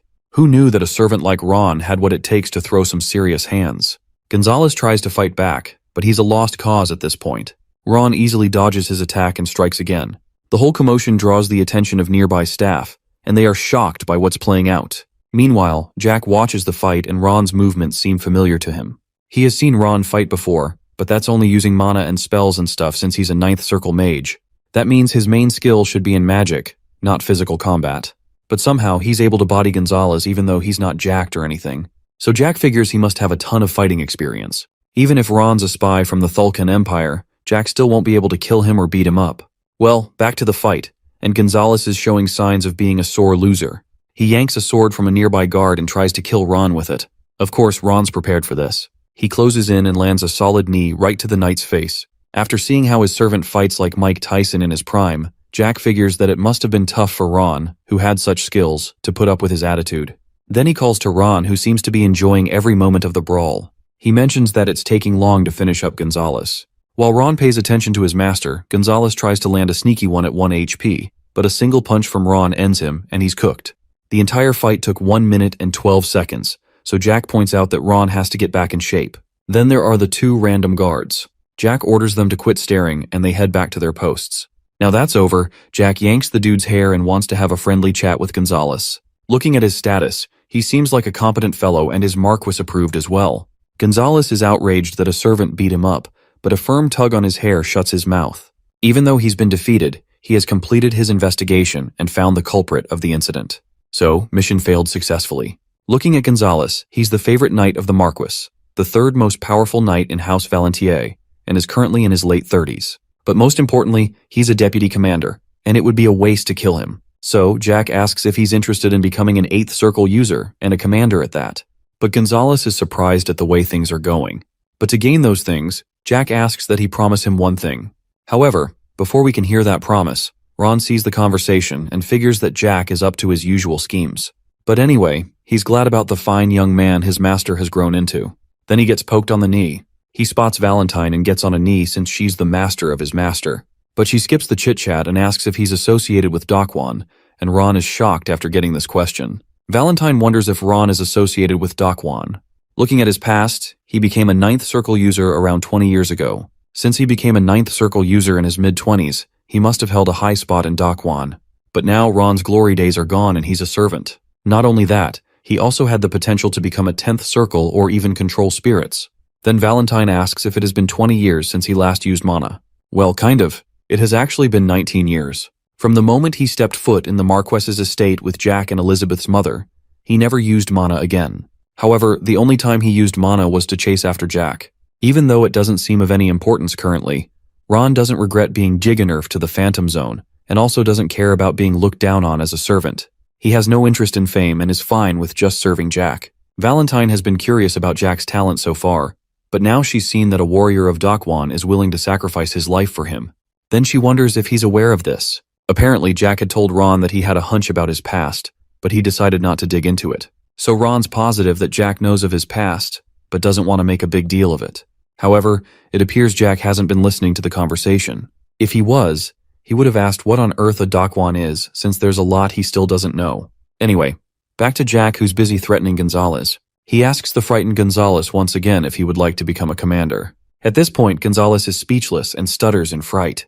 However, this seems like one of those choices where the reply doesn't matter, and Jack gets on him. Even though Gonzalez is frightened after receiving a beating, Jack tells him not to move or circulate his mana. Then he reaches for Gonzalez's chest and does a few mana things. He circulates his mana through his victim's body until he finds the mana circles. Currently, there are 7 of them revolving around his heart, and now Jack's mana gets to them. Gonzalez notices that something's up with his mana circles, but Jack stops him from struggling. He may not know what Jack's up to, but one thing for sure is Jack isn't killing him. If he wanted to, Gonzalez wouldn't even be alive by now. So with that, Jack continues what he's doing with the mana circles. A few mana moments later, there's some kind of explosion in one of the circles, while Gonzalez prays for his life. Shortly, the procedure has been completed, and he can now open his eyes. He checks his mana circles, and now, the deputy commander has 8 mana circles. However, it's only temporary and will last for 3 to 5 months. Gonzalez is confused by this and wonders who Jack is exactly. Unfortunately, he's not in a spot to ask questions. As for what will happen to him next, he doesn't have a choice but to follow all of Jack's orders. And if he refuses, he'll die in the most brutal way imaginable. Of course, he's terrified to hear this fact. After all, Jack's the person who learned dark magic according to the rumors. Now let's go back to the past for a bit. After the time Jack beat up Phelan and was imprisoned, Marquis Valentier spread a rumor about Jack saying that he used dark magic. But it turns out that was no rumor. It was actually true, and Gonzalez just experienced it for himself. Then Jack orders him to get on his knees, and Gonzalez has no choice but to obey. Now Jack wants to give him his first assignment as his underling. He orders Gonzalez to return to Valentier Manor and report that he doesn't know anything about Jack, and Gonzalez agrees to this. For the next mission, Jack tells him to murder at least 40 vassals of House Mantis at the manor within 3 months. This includes knights who are on the Marquis's side. Gonzalez agrees, but then it fully hits him and he's shocked by what he has to do. Of course, he has no choice in this matter. Jack didn't give him an extra mana circle for nothing, so Gonzalez has to keep this in mind. With that said, Jack gets up from his seat and goes to his new servant. He assures him that everything will be fine, as long as he follows his orders. After all, Gonzalez became an 8th circle user almost instantly, and Jack entices him saying there's more where that came from. However, the guy's still nervous. He has every reason to be since he can't say no. But there's another thing left. From the way Ron had whooped him, Jack figures that Gonzalez must have done a few things in the past to piss him off. So, because of that, he'll now have a taste of how it is to be a servant and will be serving Ron. Obviously, Gonzalez is depressed to hear that, and Jack will be getting feedback from Ron in addition. After that's settled, Jack yeets the new servant out of the room. Now he has Chickling Model 2. Model 1 was a complete buffoon and got himself killed. But hopefully, number 2 will be a better candidate. Anyway, Jack checks on Ron, who was talking with Valentine, and he has finished his chat with her. Now that everything's been sorted, Jack wants to go grab a bite. However, Ron doesn't approve of him going out with that hospital patient drip. So he came prepared and packed a set of clothes for Jack. Since a lot of Jack's things were ruined, Ron had prepared some clothes in advance. So Jack thanks Ron for looking out for him as usual. Just as he's about to head out, the door opens. Jack believes it's Gonzalez again until someone rushes at him. It turns out this person's actually Charlotte, and she goes to hug Jack. She then begins to cry because she is worried about Jack. With this encounter, Jack informs Ron that he'll be out for a while, and tells him to make the good food that he always does. As expected, Ron complies with his request. Then there's Charlotte, who hasn't had any blood, but she's still strong enough to squeeze the life out of Jack. One suffocating hug later, the two of them head outside. Jack apologizes for wrecking her house, but it's cool with Charlotte. She believes that even if it were still standing, it wouldn't matter for her to live there since her mother is dead. Charlotte begins to cry since her mother's dead, and it wouldn't mean anything to live in the house. After she says that, Jack steps up and holds her hand. Of course, since he's the protagonist, his mother also died just like every other one out there. He was so little when she died that he barely knows what she looked like. But even with that, Ron and his master were there to support him. Even though his life seemed miserable, he still got to experience happiness. After that, Jack slits his wrist with some mana, and he begins to bleed. Then he shoves his bleeding wrist into Charlotte's mouth. It's what it seems. He's offering some of his blood to her, and she's enjoying it. With how she's biting down on his hand, Jack figures she must have been pretty hungry. And when she's done drinking Jack's blood, her body heals instantly, and straight outta Africa-looking vampire is no more. It turns out this pretty fast recovery is the reason why vampires were almost as strong as dragons. If they drink the right kind of blood, they can recover quickly. Anyway, Charlotte is shocked by this action, but she feels much better either way. So she thanks Jack for the blood. Then he asks her what she thinks. After all, he did say he was going to show the power of her protector. While it was a bit scary to her, she also admits it was satisfying as well. So with that, she commends Jack and also refers to him as my lord. However, Jack doesn't approve of that since she's going to be working for him. So he asks her to call him boss, and Charlotte doesn't see any problem with that. Later on, Jack heads indoors for a feast. He tells Ron about the dragon he defeated, and Ron finds that outrageous. He's very confused by this, but it's the reaction Jack expected to receive. When a dragon turns 10 years old, it already has around 4 or 5 mana circles, and the time it reaches 50, it may have reached the master stage. Then there's something called incarnation. It's when a dragon changes its giant body into a normal human form, but it's different from polymorphing. Normally, a dragon's normal body is specialized to use magic, but incarnation raises its physical power to the max. While Jack avoids eating his vegetables, he recalls his past battle with Velactus. If he was a bit more careful, Jack would have found him difficult. But in the end, Jack was victorious, and for something that was 2 centuries old, he considers it to be an idiot. Ron's a bit confused by Jack's statement. But on the other hand, Jack figures that no matter how skilled he is, he's still a 2nd circle user. It would sound ridiculous for Jack to fight a 10th circle user. But as for the dragon, he lacked experience and couldn't use incarnation. In the end, he got scared, used some magic, and ran away, which all led to his death. With those in mind, Jack realizes something. Any sane person wouldn't believe he killed a dragon. For instance, the folks of the Fire Ant mercenaries would just laugh it off as usual. But Ron casually accepted Jack's ramblings. So Jack figures that Ron knows a lot of things like dragons still exist. With that said, there's no way Ron's beating these allegations. However, he thought Jack would know everything about him since he time traveled and all that. But Jack has no idea about that. The only thing he knows is that Ron died an untimely death. Even though Jack knows quite a bit, there are still some things he doesn't know. Ron informs him that telling him everything is going to be a long story. However, Jack doesn't want to hear the full gist. He's aware that Ron's a careful man. He never told Jack anything even from the time they escaped the Marquis's manor in his past life. After all, everyone has a few secrets. But there's still one thing on his mind. Out of nowhere, he wants to ask his servant a question. Jack wonders if Ron has any connections with the Thulkan Empire. Or more accurately, if he's a spy. Of course, there's no way Ron would do such a thing. After hearing that response, Jack goes, "Understandable, have a nice day." He was suspicious for a moment, but he's relieved after the response. However, Jack wants him to realize that he doesn't want to burden him. But judging from the smile on Ron's face, he believes he caught on. Now for the next plan, Jack wants to make more mana circles. In his current stage, he goes out of action whenever he uses his soul aura. So, he has to increase his mana circles and regain his former glorious physique so he can withstand the force of using it. But that's a thought for another day. He still has to get to the academy. Shortly, Valentine shows up, surprising Jack. It turns out he used a move called the Dark Halter, and she figures that he's definitely the one. Apparently, this Dark Halter is a dark magic spell that only she and Jack know. The reason why it's only the two of them who know that spell is because Valentine is the one who created it. Her glory days were during the time of war, so she used this spell against enemy spies. What happens is that she creates a mana circle by force and carves a vow within it. If the vow wasn't upheld, the person would instantly turn Minecraft creeper mode and explode on the spot. It was this brutal spell that made her pretty infamous. Anyway, Valentine wonders the kind of vow Jack carved into Gonzalez's mana circle and what he's after. But Jack just did that for insurance for Ron and his sister Elizabeth. After hearing that, Ron's touched that his master's looking out for him. However, this emotional display doesn't sit right with Jack. Shortly, Charlotte pays a visit. She's seeking refuge from all the maids who wouldn't stop bothering her. But she came in at just the right time, so Jack offers her a seat. Ron then offers to make her a meal, but thanks to Jack, she's already full.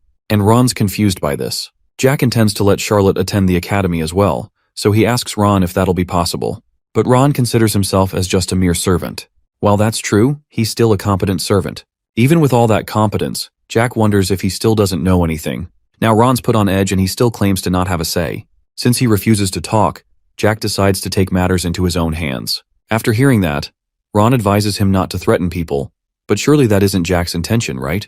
Anyway, Charlotte springs from her seat after hearing she'll be going to the academy. After all, every kid needs their education, plus Charlotte's too talented to leave her like that. Currently, she doesn't have any mana circles, but with good training, she can easily get all 10 mana circles. In fact, she could be capable of using soul aura as well. As for how she'll get admitted, Jack figures that one recommendation letter from Gonzalez will do the trick. But the only problem left is her age. The minimum accepted age for the academy is 14, but Charlotte's 11 years old, so she'll have to be admitted through some other shady ways. But one thing for sure is that she'll definitely attend like the other kids. A few days later, Jack and his crew finally arrive at the academy. A while ago, Ron had packed up a few extras for Jack, and he's grateful for this. With that, Ron prepares to leave, and he's still intent on watching over his master. However, Jack asks for a favor. He instructs him to handle any issues that may arise in the family. From this, Ron figures that Jack wants to remain focused in the academy. While that may be true, Jack also doesn't trust Gonzalez and figures that he may not be a smart guy. In fact, he holds him in zero regard and even plans to get rid of him when he's done with whatever he ordered him to do. So Jack wants Ron to manage him as well. Apparently, the plan is to slowly cut off the hands and feet of Marquess Valentier. By hands and feet, he's talking about House Mantas and the elders of House Valentier. Then there's Elizabeth.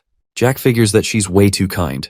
He doesn't want her to become a menace like himself, but he's doing all of this to give her a push and make the proper change. So, Jack asks Ron to keep an eye on her. As expected, Ron agrees and points out how much his master has changed.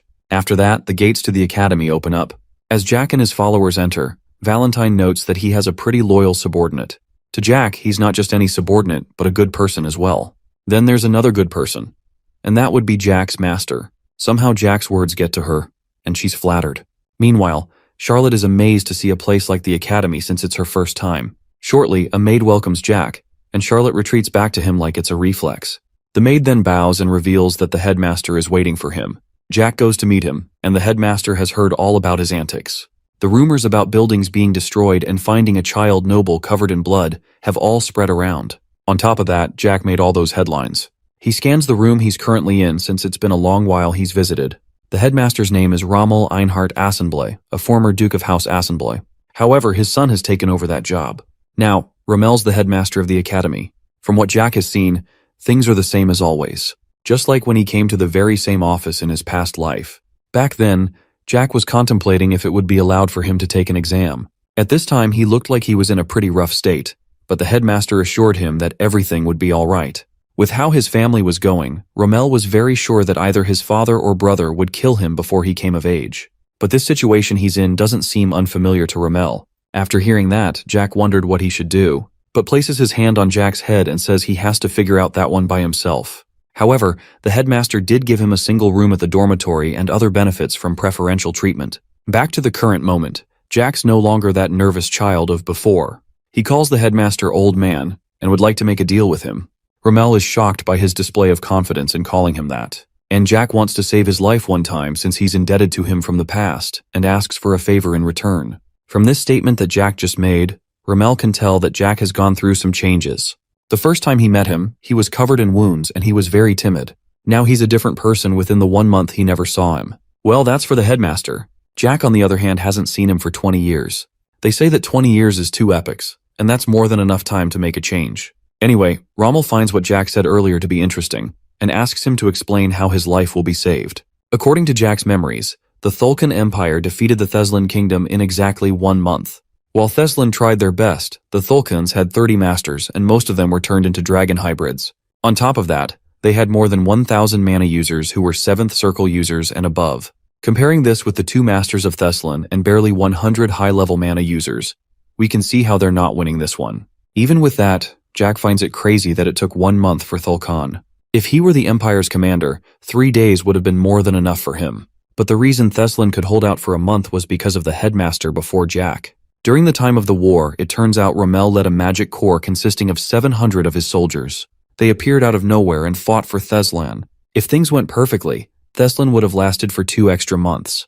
But since we don't live in a perfect world, he was betrayed and killed by a person Rommel trusted the most, Brutus. Rommel is startled after Jack calls out that name. He then tries to correct Jack not to call an instructor by their first name, but Jack doesn't care. He says that person's a spy from the Thulkan Empire.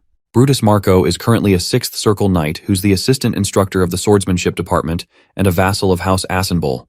On top of that, he's a person who seems to look up to Rommel. This means that Jack just insulted a House Assenbull vassal. Again, Jack doesn't care and he warns Rommel that he'll regret not listening to him. But Rommel advises him not to do anything rash and is willing to overlook what he just heard. So with that, he tells Jack to leave. However, Jack rummages through his pocket and places a crest on the table. He's a man of his word and lets Rommel know that something might come up in the office. Either way, he asks for Brutus to be brought in. A while later, Brutus arrives at the office. Jack's a man who likes to get to the point, so he thanks him for his service, and tells him that he doesn't need to provide the Thulkans with more info. Brutus is startled after hearing this, and he doesn't seem to be aware of what Jack's talking about. But Jack doesn't plan on repeating himself.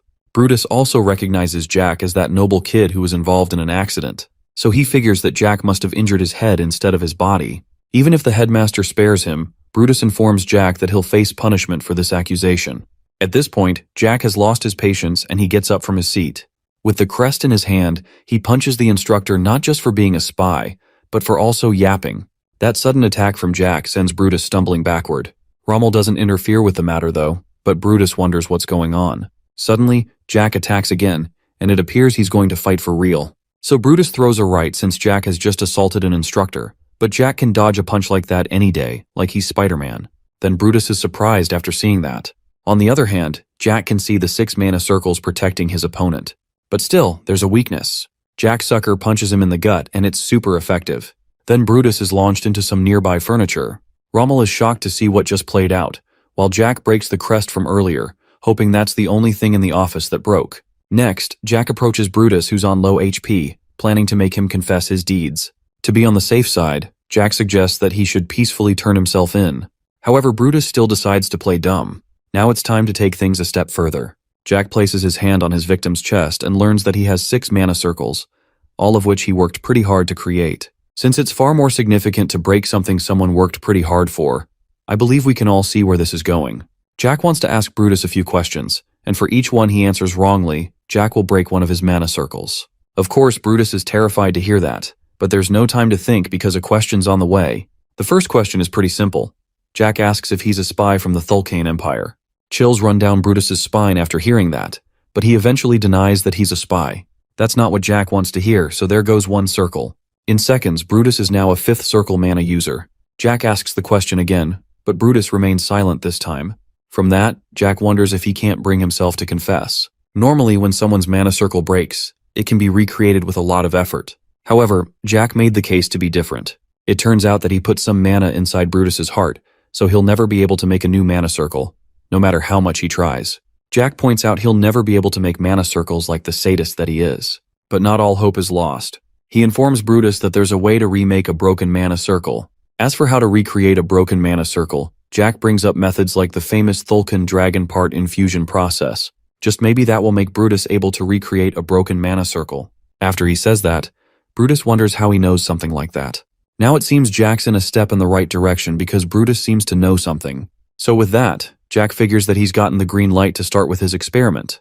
To prepare, he gets on Brutus, who is still shocked at this point. Somehow, as a 6th circle user, he knows up to the extent of dragons and the human experiments.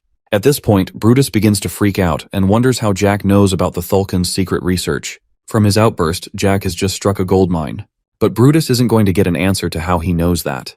So Jack runs his mana through him, shatters a few more mana circles, and he's now done.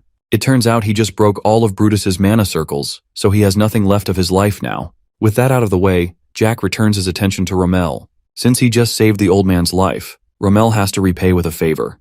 Then there's Brutus, who's still conscious on the ground. He tells Jack that Thulkan won't let him get away with what he's done, he's going to rip through Jack and all that.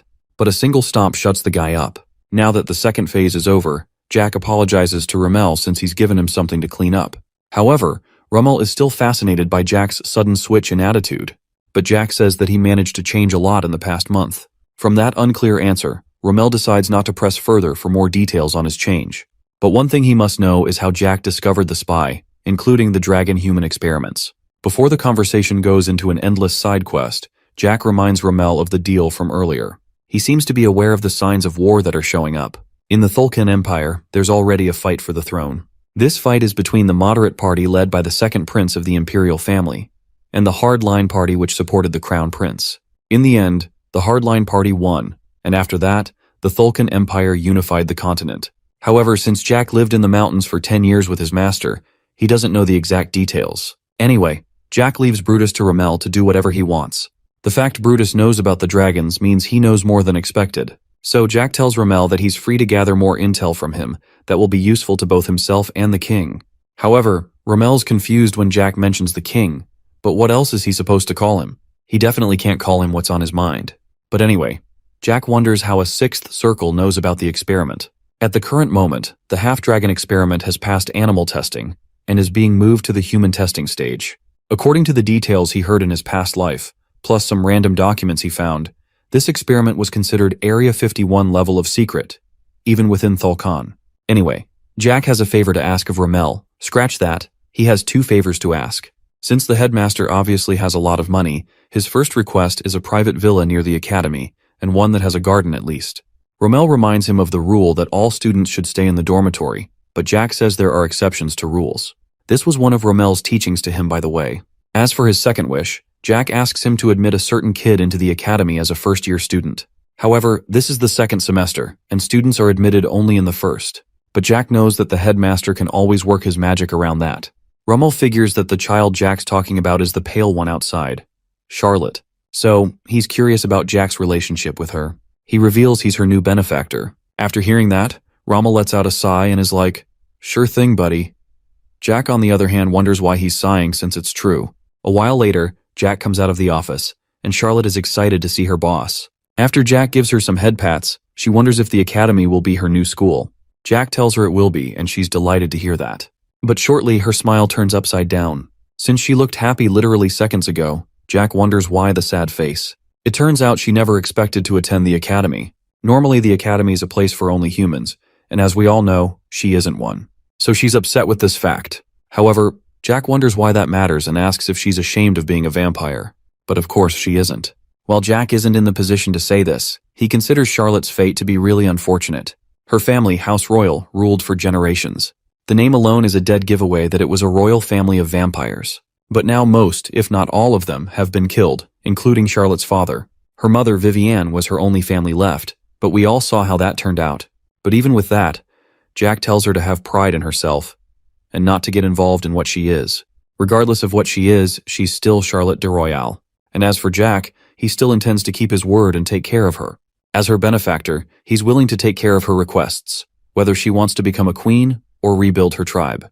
No matter what she's going through, Jack's there to take care of her problems, so he tells her not to think so low of herself again. After that speech, Charlotte becomes a bit nervous, but she thanks him. However, her mother had told her that nothing in the world is free, and she is correct. Charlotte doesn't see anything she can do for her boss, but Jack says it's all right. He plans to ask for something much later, and all she has to do is help Jack with that. With that said, Charlotte promises to assist him when the time comes. Now she's all better. Jack suggests that they do some sightseeing since their manor will take a while to be ready. Anyway, back to the past for a bit. Rommel informs Jack that Charlotte will be admitted either on the current day or the next. As for the manor, it would be ready in 2 hours. However, since it's pretty difficult to look after a huge villa alone, Rommel offers to send in some housekeepers. Jack thanks the old man for this act of consideration. However, he believes it's an excuse, and Rommel's actually trying to keep an eye on him. But it doesn't matter anyway. Jack spots one of the rare moments his master is smiling. He wonders why she looks so proud. Valentine found what Jack said to Charlotte earlier to be nice, and discovered that he places more value on identity. She always thought he was just a twisted individual, but it's nice to see that part of him. After hearing that, Jack decides to take that as a compliment. Shortly, they come across a dude who seems to be training his heart out. Jack figures it's nothing that concerns him, but Valentine tugs his ear and wants to watch him. So Jack agrees and they all take a seat. After receiving Valentine's odd request, Jack takes a look at the dude. He appears to be 17 with a pretty good physique, then Jack goes for the mana check. After scanning him, he's surprised by what he's seeing, and wonders if it's for real. Jack is completely surprised after looking at the mysterious person's mana. He's a second circle user, and only has the potential to become a fourth circle user. Jack's disappointed after seeing such level of mid, and wonders if Valentine's interested in him. He's not afraid he'll get replaced as Valentine's student, but Jack wonders why she seemed interested in the guy. She's also aware that the dude's potential in mana sucks, but there's another thing she notices about him and asks Jack to guess. However, Jack figures it might be his physique, but he's completely wrong. Some more time passes and the crew watches the dude training. Charlotte notices that he has been training so hard and looks ready to collapse at any moment. On top of that, he looks like he also sustained a few injuries while training. Jack notices this. Then Valentine asks again if he knows why she took an interest in him. After a second look, Jack notices he's had his mana circle broken. Again, recreating a broken mana circle is pretty much impossible. However, this dude seemed to have recovered all by himself. Even though he may not have good potential for mana anymore, Valentine notes that he has a strong willpower. She considers adding something else to that, but changes her mind. but Jack may have an idea of what she wants to say. While he does have a good work ethic, that's not why Valentine's interested in him. Apparently, the foundation of dark magic is death, destruction, resentment, and revenge. This dude didn't just regenerate his broken circle with sheer willpower, but also thanks to his tenacity. Underneath all of that is a deep hatred. So with that, Jack goes to meet the person. The person notices him and asks what's up. Jack then gives a few friendly swordsman tips, like how he's gripping his sword too hard and how his footwork needs some polishing up. Finally, he points out the fact he's thinking about his broken mana circle a lot, and the guy is shocked. But Jack adds that dwelling so much on it will only weaken his defense. After that critique session, the guy wonders who Jack is. But he on the other hand says he's just a guy watching, and wonders if the student gets beaten up, regardless of his physique. With how nervous he seems after that question, that might be the case. Anyway, Jack hands him a grape-flavored potion. Why is he giving it to the dude? Just because he can. As for how he got a hold of something like that, he robbed Gonzalez earlier, and now he's loaded. Next, Jack asks for the guy's name. After a bit of hesitation, the dude introduces his name as Thanos, but with way less purple. So with that, Jack wishes him luck with recovering his Infinity Stones. Before he leaves, Thanos wants to know who he's talking with, so Jack introduces himself to him. And with that, Jack heads out. Hopefully they'll meet again. On one hand, there's Valentine who doesn't resonate with Jack's cool display, and on the other, there's Charlotte who still thinks he's cool. So obviously, Jack responds to the more positive comment. Thanos takes a look at Jack who's venturing into the distance, then it finally hits his brain with 999 ping. He realizes that the person he spoke with was the Jack Valentier. The man, the myth, the one and only waste of House Valentier. Well, those are the rumors our friend Thanos heard, and there's no way he wouldn't recognize him. In fact, he was such a legend in the academy, getting unrivaled scores of all zeros in his first semester. So with all those facts, Thanos wonders if he misheard the boy's name from earlier. A while later, Jack arrives at the Azenbul Duchy near the academy. It's a place where the honored guests of House Azenbul stay. So with that, Romel's errand boy had assigned some maids to take care of Jack, and his name is John Doe. Yep, that's the same default placeholder name that Dynastismo, the leader of the Fire or Red or whatever ant mercenaries. Putting that aside, Jack commends the manner that was prepared for him. But he does note it was a place for honored guests. From the looks of this, it may appear that Romel is interfering with the fight for succession within House Valentier. So Jack wonders why John Tuno looks upset. He on the other hand doesn't consider his feelings important. He's just doing what he was told. After all, he's Romel's errand boy, but Jack, however, informs him that he's being rude. John's confused by what he means, so he clarifies that the dude is hiding his true self with polymorphism. Of course, John's shocked by this discovery, but Jack lets him off the hook with his fake name. One thing he does wonder about is why there are so many high-level mana users in such a tiny area. As far as he knows, there aren't that many 9-circle mana users in the kingdom. So he brings up his famous, "Are you a spy?" question to the errand boy. After all of that, John's shocked by how much Jack knows. Who we thought was John Doe begins to show his real identity, and he even stopped his mana flow just in case. Since Headmaster Rommel was so interested in Jack, John paid him a visit to have a look firsthand.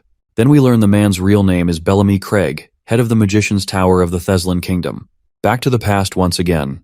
And there was a war between Thulkan and Athalan. In the war, Bellamy was a person who stayed by Romel's side until he died. Anyway, Bellamy wonders how Jack knew about the polymorphism. Normally, Jack wouldn't have noticed it, but he got to know how it works after killing a certain polymorphed dragon whose name starts with V. After that arrogant response from Jack, Bellamy asks for some respect as the head of the Magician's Tower and the Dean of the Magic Department. Since it's respect he's talking about, Jack mentions that he would have been better off introducing himself rather than making up a stupid test. Of course, Jack's pissed about this and figures that the disrespect Bellamy's receiving is well-deserved. So with that, the wizard accepts the fault and allows it to pass. Anyway, he finds Jack to be interesting and offers him a spot as his student. At this point, Jack displays a face of complete disapproval since he already has a master. It turns out Jack isn't the first volunteer he tried to recruit. Bellamy mentions the fact Elizabeth was another talented person and wanted her to become his student, but she gave the same response that he received currently.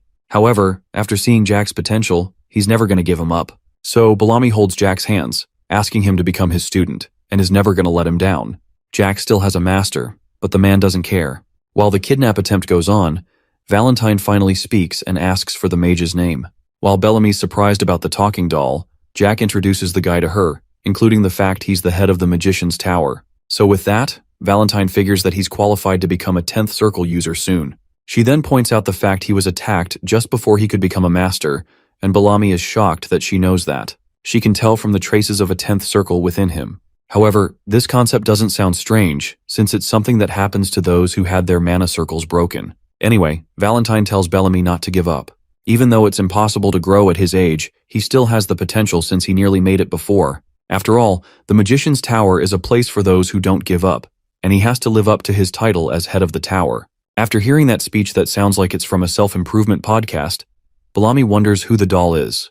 But Valentine believes he's better off not knowing since she's merely a relic of the past. With that out of the way, Jack wants to head in since Charlotte's waiting, and he tells Bellamy that he would like to see Rommel on the first day of class. After all that, Bellamy heads out and Jack has managed to stay away from the wizard's tower. On the other hand, Valentine thinks about how this life isn't balanced. Some work hard and have very low potential, while others live with so much talent but don't realize it. So she didn't want to pass by without saying anything. After delivering such an interesting lesson, Jack's upset she won't teach him anything. But she believes she doesn't have anything to teach him. He did use the Dark Halter on Gonzalez, so that's proof that he's already learned everything he can from her. This is a good point because the Dark Halter was actually the last spell she taught Jack in his past life. Anyway, he still finds it crazy that the head of the Magician's Tower came all the way to see him personally. And as for the surveillance, they're free to watch him however they want. As Bellamy heads out, he takes a quick glance at Jack. One of his followers wonders what he's thinking about, and then she guesses that the headmaster told him something, and her guess is correct. Before the current moment, Rommel and Bellamy discuss Jack. Even though he was skilled enough to catch a spy, there are still so many strange things about him. The fact he took down a 6th circle user in a single blow is surprising enough. What makes him even more dangerous is that he's just a 2nd circle user, and Bellamy's worried about this. However, Rommel points out he's being a bit too worried. He reveals that Jack brought a new student to the academy and plans to study with her. With all he has shown so far, there's no reason to send him away, and could even be a huge blessing in the rivalry against the Thulkins. But in the meantime, they can find out how Jack discovered the spy. After all, he won't be going anywhere. With that said, Bellamy figures that the headmaster has a point, but he still feels uneasy about the matter. Either way, he's still willing to follow Rommel's orders but wants to voice a concern. He's worried that the headmaster is getting too involved in House Valentier's politics. However, Rommel is sure that they're done deciding who's going to be the next head of the family. Elizabeth, who's the firstborn, has the potential to become a master, but Marcus Valentier only sees her as a tool to gain more power. Then there's Phelan, who became a 3rd circle user at 17 years old. However, his case isn't special since there are plenty of students like that at the academy. Besides, Rommel doesn't like the guy and considers him a complete idiot. Bellamy points out the fact Rommel has grown old. He also reminds him of when he got tired of politics and stepped down from being a duke. So he wonders why Rommel's getting involved in the Valentiers matter. Letting Jack stay in a nice dorm room and skipping classes is fine with him, but going out of his way to find a manor for him is a step too far since people are obviously going to talk about it. With that said, Rommel understands his concern since they've known each other for 30 years. However, his old man senses tell him that he'll definitely get something in return if he keeps Jack around. That sounds strange to Bellamy, but Rommel just laughs about that. Since the manor will soon be ready, he asks his friend to meet Jack and have a look for himself. So with a defeated sigh, Bellamy agrees to do this. Now back to the current moment. It seems he has seen what Rommel was talking about earlier and he laughs about it. His follower notices this, but he quickly plays it off that he thought of something funny. Next, we have a look at the manor. Other than the maids, Jack counts 5 guards and a single cook in the manor. He addresses the group since they're assigned to look after him. First off, he mentions that he likes steak, so they'll be making a whole load of that for all 3 of Jack's meals. In addition, he wants them to have some vegetables on the side. Since he's a man of specific tastes, they all have to be top tier. However, Jack's already confident they won't top Ron's cooking. Next, he also mentions how he likes strawberry and tomato juice, so they'll have to make that for him daily.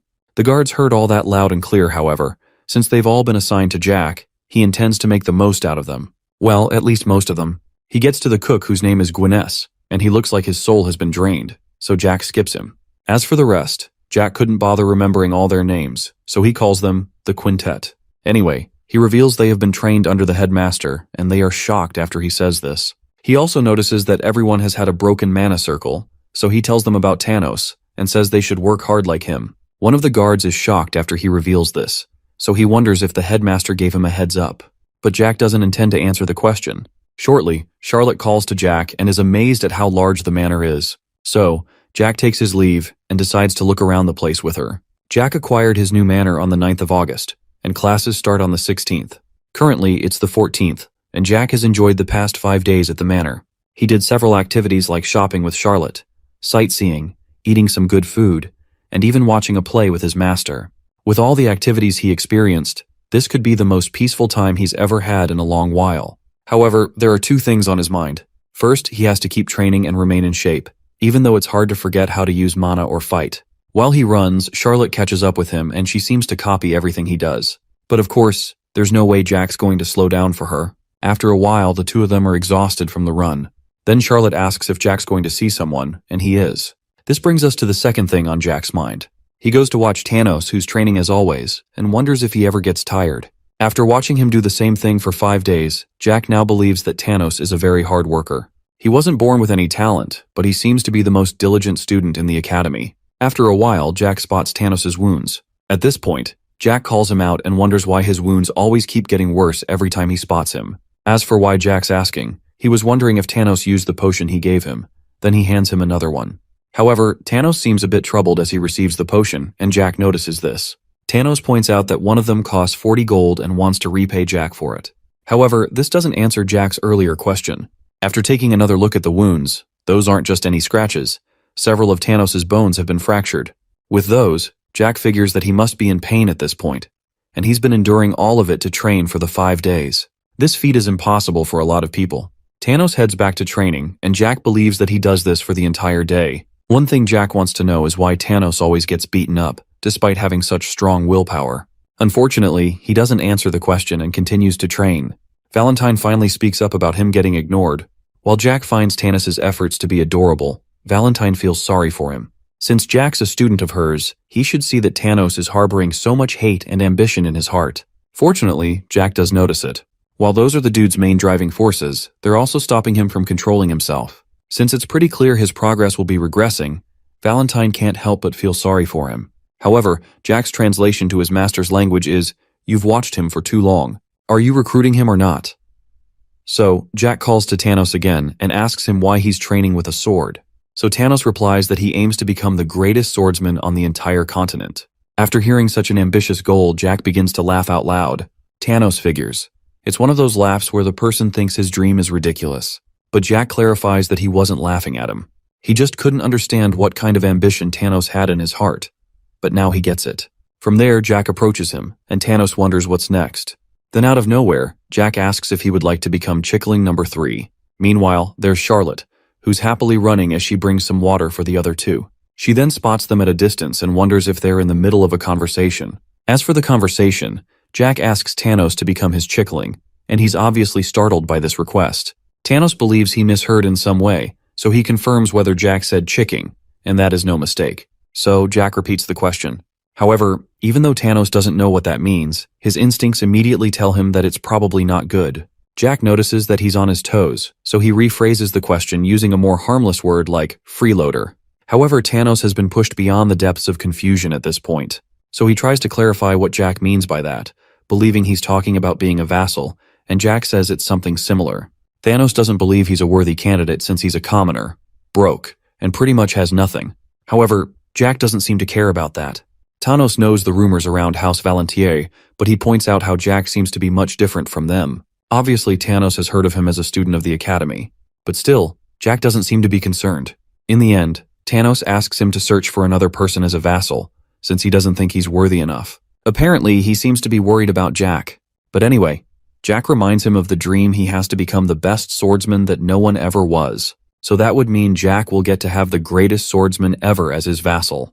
But the fact that Thanos believes he'll be useless just shows how unlikely he thinks it is to reach that goal. After a brief silence, Thanos reveals that he has no talent or mana. However, he's not looking at the full picture. Jack informs him that he has something way better than having mana, and Thanos is confused by what he means. There are tons of people who were born with good talent with mana. For instance, a farmer can have insane mana potential, but could end up living an ordinary life. Another example is Jack. He was born with good mana potential, and he never found out until he met Valentine. In his case, he could see the world completely different from others. He could see mana floating in the air and around his body, but he never knew he was talented, so he didn't build any will to work hard. As for Thanos, he has the gift of working really hard. Not a lot of people are willing to work so hard that they injure themselves. So with that, Jack tells Thanos not to underestimate himself and lets him know he's pretty talented in his eyes. With all that said, Thanos is about to say something, but a voice from nowhere interrupts. Jack takes a look at who that could be and finds 3 other guys at the scene. Since the semester hasn't started yet, there shouldn't be other people present. But here they are. Anyway, the dude who looks like he's the leader of the group reminds Jack of his older brother, which makes his skin crawl, and then Thanos asks Jack to leave. The bully recalls the time he ordered Thanos not to talk with other people at the academy and threatens to beat him up for that. On the other hand, Thanos wants to attend to personal matters, so he asks Jack to leave once again. But Jack realizes that the wounds are from the random bullies, and he's about to go sicko mode. Now the bullies discovered the source of Thanos' potion from earlier. Jack wonders how he knows about it. Then he connects 1 and 2 together and figures that they snatched it from him. After hearing that he got robbed, Jack wonders why Thanos would allow a band of pests to walk all over him like that.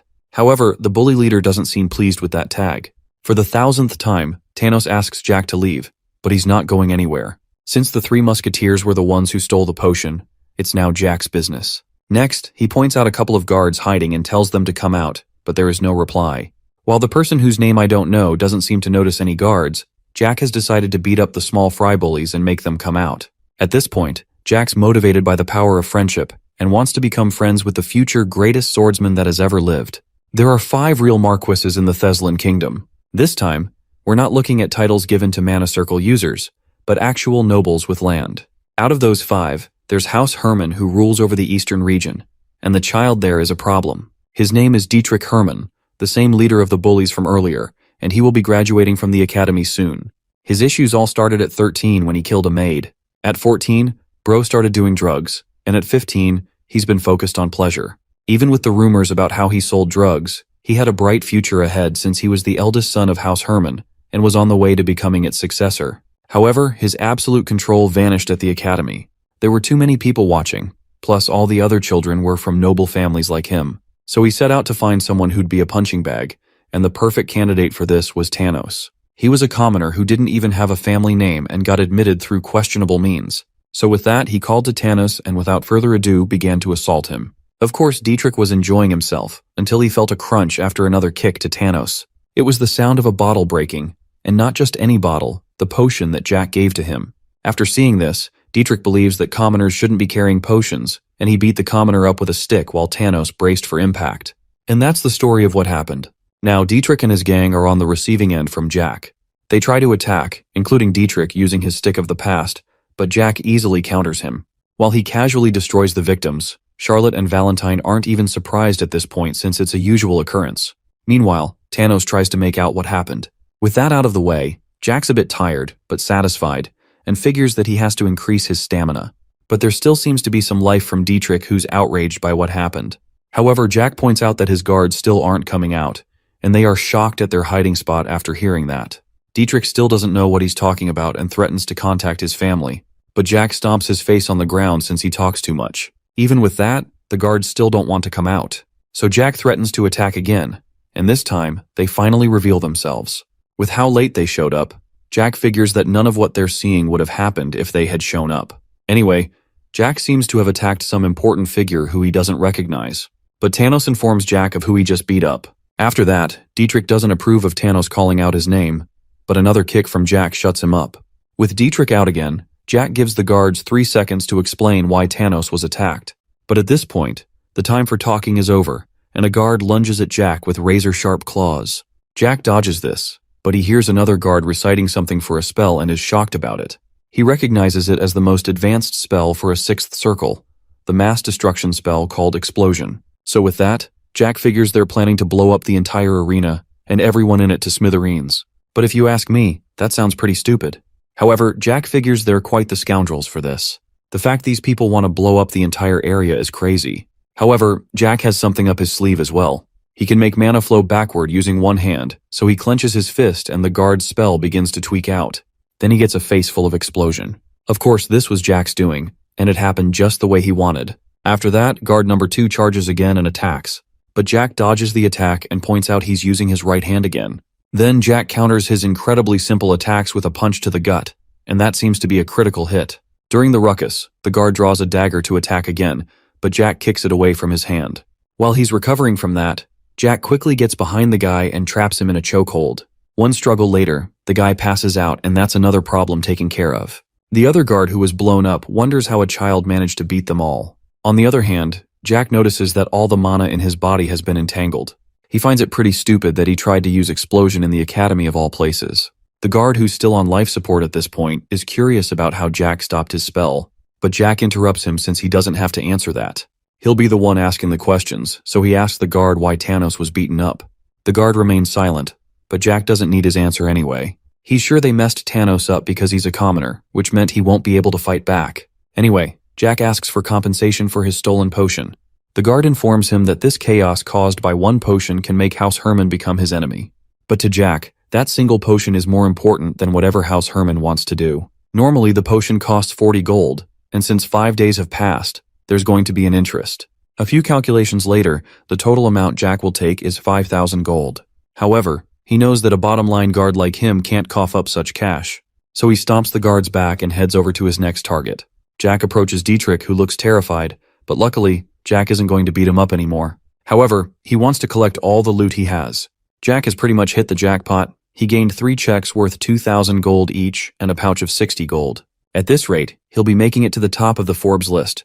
With how much cash he gained, Jack considers Dietrich lucky to have such cash. On the other hand, Dietrich wants to know who he's dealing with since he's never seen anyone who has given him such whooping.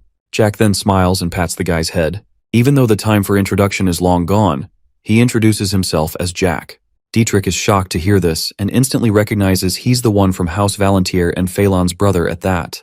From this, it appears he's a friend of Jack's older brother. It's not a surprise given that both of them are equally jerks. Normally Jack doesn't like to mess with kids, but people like Dietrich here are an exception to this. Jack puts his foot into Dietrich's mouth and figures he's pretty much useless without him using his family's name as a get-out-of-jail-free card. On top of that, he's a 4th circle mana user, and all his circles were gained through mana transplant surgery. Dietrich's the kind of guy who's been spoon-fed everything he owns, and all he can do is torment people who are putting in actual effort. He's very lucky he's still a child. If not, things would have gotten pretty dark for him. Then Jack reminds him of his name, and even gives him his address in case he wants a rematch. However, he'd better be prepared to sign his death warrant if he shows up. Of course, Dietrich is frozen in fear after hearing this, and even wets himself. Now that's done, Jack wants to leave and calls Charlotte.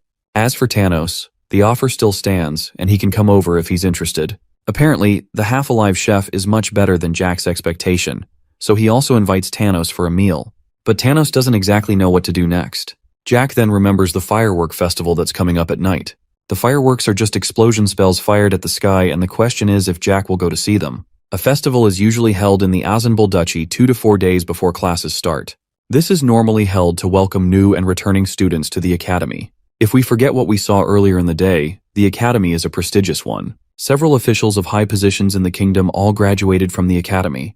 This includes the king, queen, princess, a duke or two, and the list goes on. People who graduate are set on the path to success. However, things may not be like that for long. According to Jack's memory, 4 or 5 years later, the Thessalon kingdom will be defeated. However, Jack wishes they'd get wiped out sooner. Valentine expresses her disgust, and Jack is surprised by this. He hopes his master didn't hear his wish, or even worse, read his mind. But luckily, she's talking about the so-called prestigious academy. After experiencing that assault, she's disappointed that all the supervisors in the place are just for show. And this is supposed to be a place that'll raise the people who'll run the kingdom. It turns out she's the founder of the academy, but she expected something like that to happen at some point. The supervisors usually aren't for decoration, and they make sure students obey the rules. One rule states that all students are equal in the academy, and another one states that the academy mustn't get involved in politics. As time went on, those rules were forgotten to time, and the remaining officials did whatever they wanted.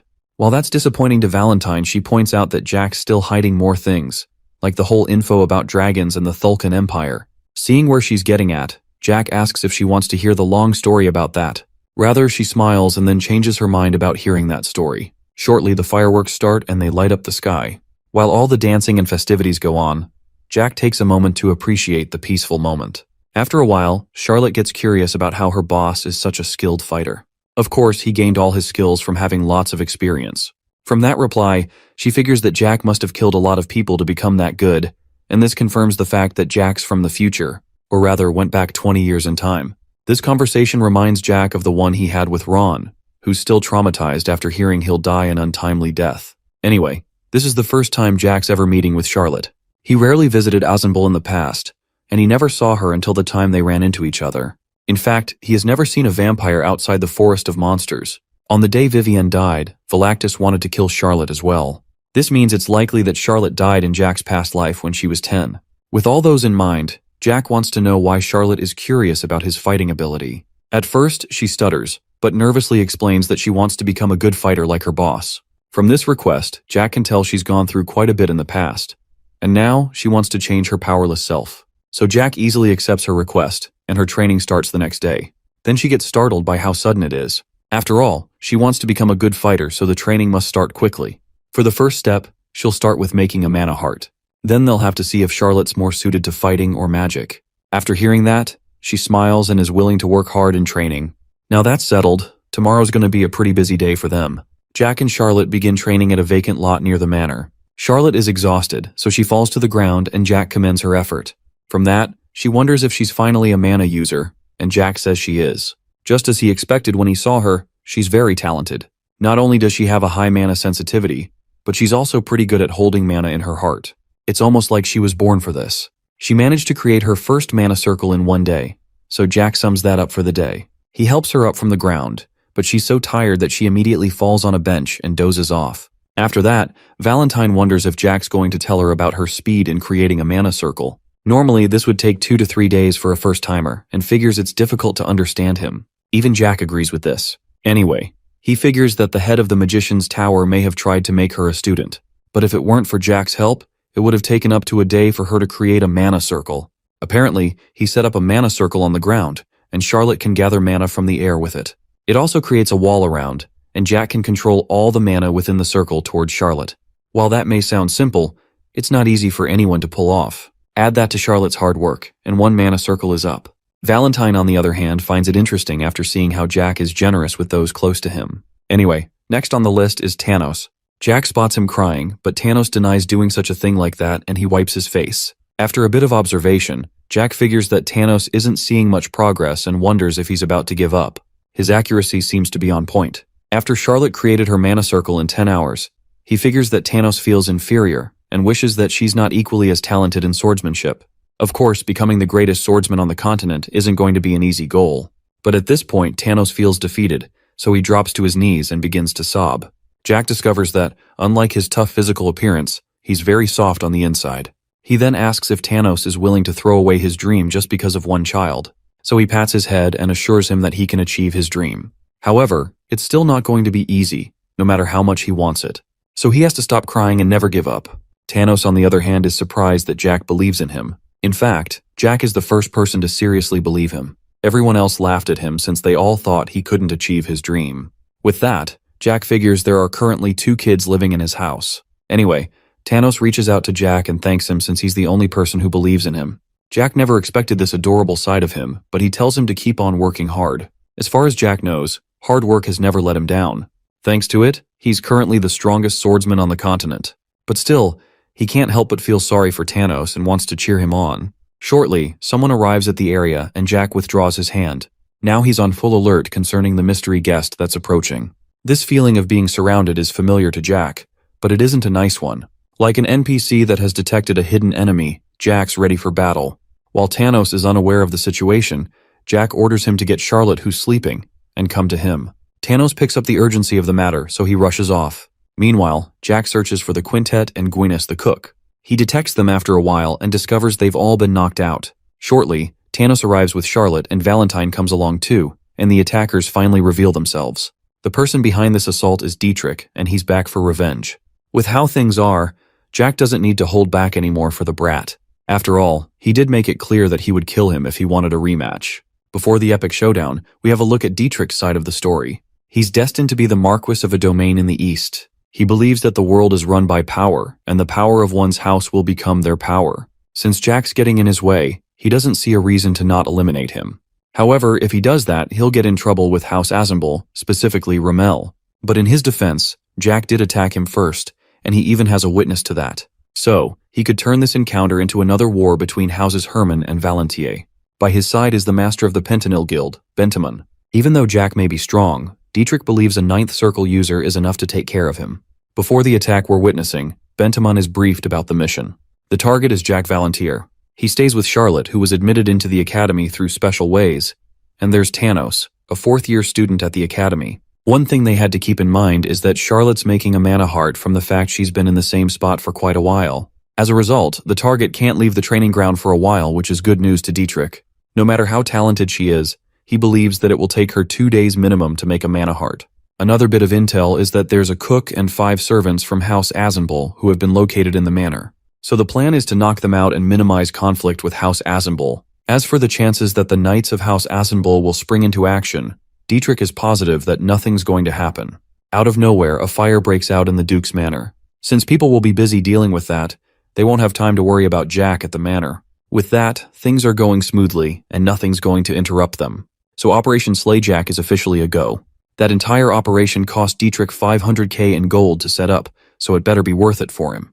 Anyway, with this flawless plan, he believes that Jack is a dead man now. However, Tanos and Charlotte step forward. Both of them are determined to stall the soldiers while Jack escapes. Even though Tanos is shaking, he thanks Jack for believing in him and takes the blame for everything that's happening. So he wants to make things right and stall them, while Jack runs away. On the other hand, Jack admires this display of courage but finds it stupid either way. It seems he managed to inspire both of them, and while it feels nice to be protected, he asks them to get behind him. He can't afford to put them in danger all in the name of protecting him, so Jack has no other choice but to unleash his power. Before he can cast any killer spells, Valentine stops him from doing whatever he wanted to do. Apparently she wants to handle them by herself. On the other hand, Dietrich is shocked to discover that the mysterious doll can walk and talk. Before he can go on, Valentine begins to glow under the moonlight. The light emerging from her is so bright, and it flashbangs everyone. A short while later, she is transformed from the doll into her original human self. So with that, the extraordinary hero who held one of the highest positions in the continent and brought mankind to the top is finally back after 400 years. Of course, Dietrich and his gang are shocked by this transformation. Jack welcomes his master as a proper human this time. Before he can say anything extra, he receives a sudden uppercut to the jaw. While that hurt, Jack's reminded of the time he brought Valentine out of the cave. Back then, he completely disregarded her opinion and did what he wanted. Besides, he did say he would be ready to receive a beating from her. Now that's been settled, the next matter is clothes. Jack orders Dietrich to hand over his coat. Of course, he's shocked by this sudden demand, but Jack tells him to give it anyway. Now the situation has become incredibly awkward, but Dietrich hands over his coat. Jack puts the coat on his master. He also doesn't regret taking her out of the cave since it was the right thing to do, regardless of her opinion. He's aware that there's no way she would want to remain in that cave, so Valentine should forget about the point of wanting to remain locked up in there. From what she's seen, she figures that humans are still animals of desire in the end. The reason why she made the human world much different from monsters was because she thought they'd be different. But she was wrong and finally realized there's no reason for humans to be separated from other species. Apparently Jack wanted her to realize this for herself, which is why she brought her out of her introvert cave. However, he assures her that she never made the wrong choice in the past, but simply trusted the wrong person. As a result, she was unable to see the results of her creation. Valentine figures that the cave was a prison she locked herself in. Now she owes Jack for the rescue and calls him her student. Jack is surprised after she calls him that. Even though she's aware that Jack's a full-grown adult who went back in time, she still treated him like a child. Now Jack feels good after being called her student. Anyway, Valentine points out the fact Dietrich tried to harm her student and is ready to destroy him. He on the other hand realizes that he's in real danger now. He begins to panic and sends all his soldiers after them. Before they can get anywhere, Valentine has already cast her spell. She summons some giant skeleton-looking thing from the ground, and it's over for them. Somewhere in the Thulkan Empire, this spell's enough to bother some guy who's enjoying a glass of wine.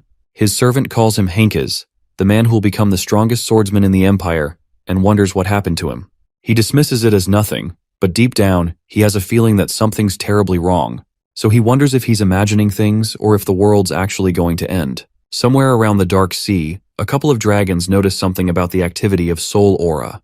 They can tell it belongs to none other than Valentine. However, our friendly neighborhood dragons have a score to settle with her, including one that she put a soul restraint on. Anyway, they're impressed that a human managed to live for 400 years. Now the next question is how long she plans to rule over the world. Back on the battlefield, Valentine summons some kind of Giga skeleton thing. Even Jack doesn't know what to say about what he's seeing. The thing lets out a screech that can be heard across the battlefield and beyond. Dietrich is at a loss of words for what he's looking at since he's never seen anything like it.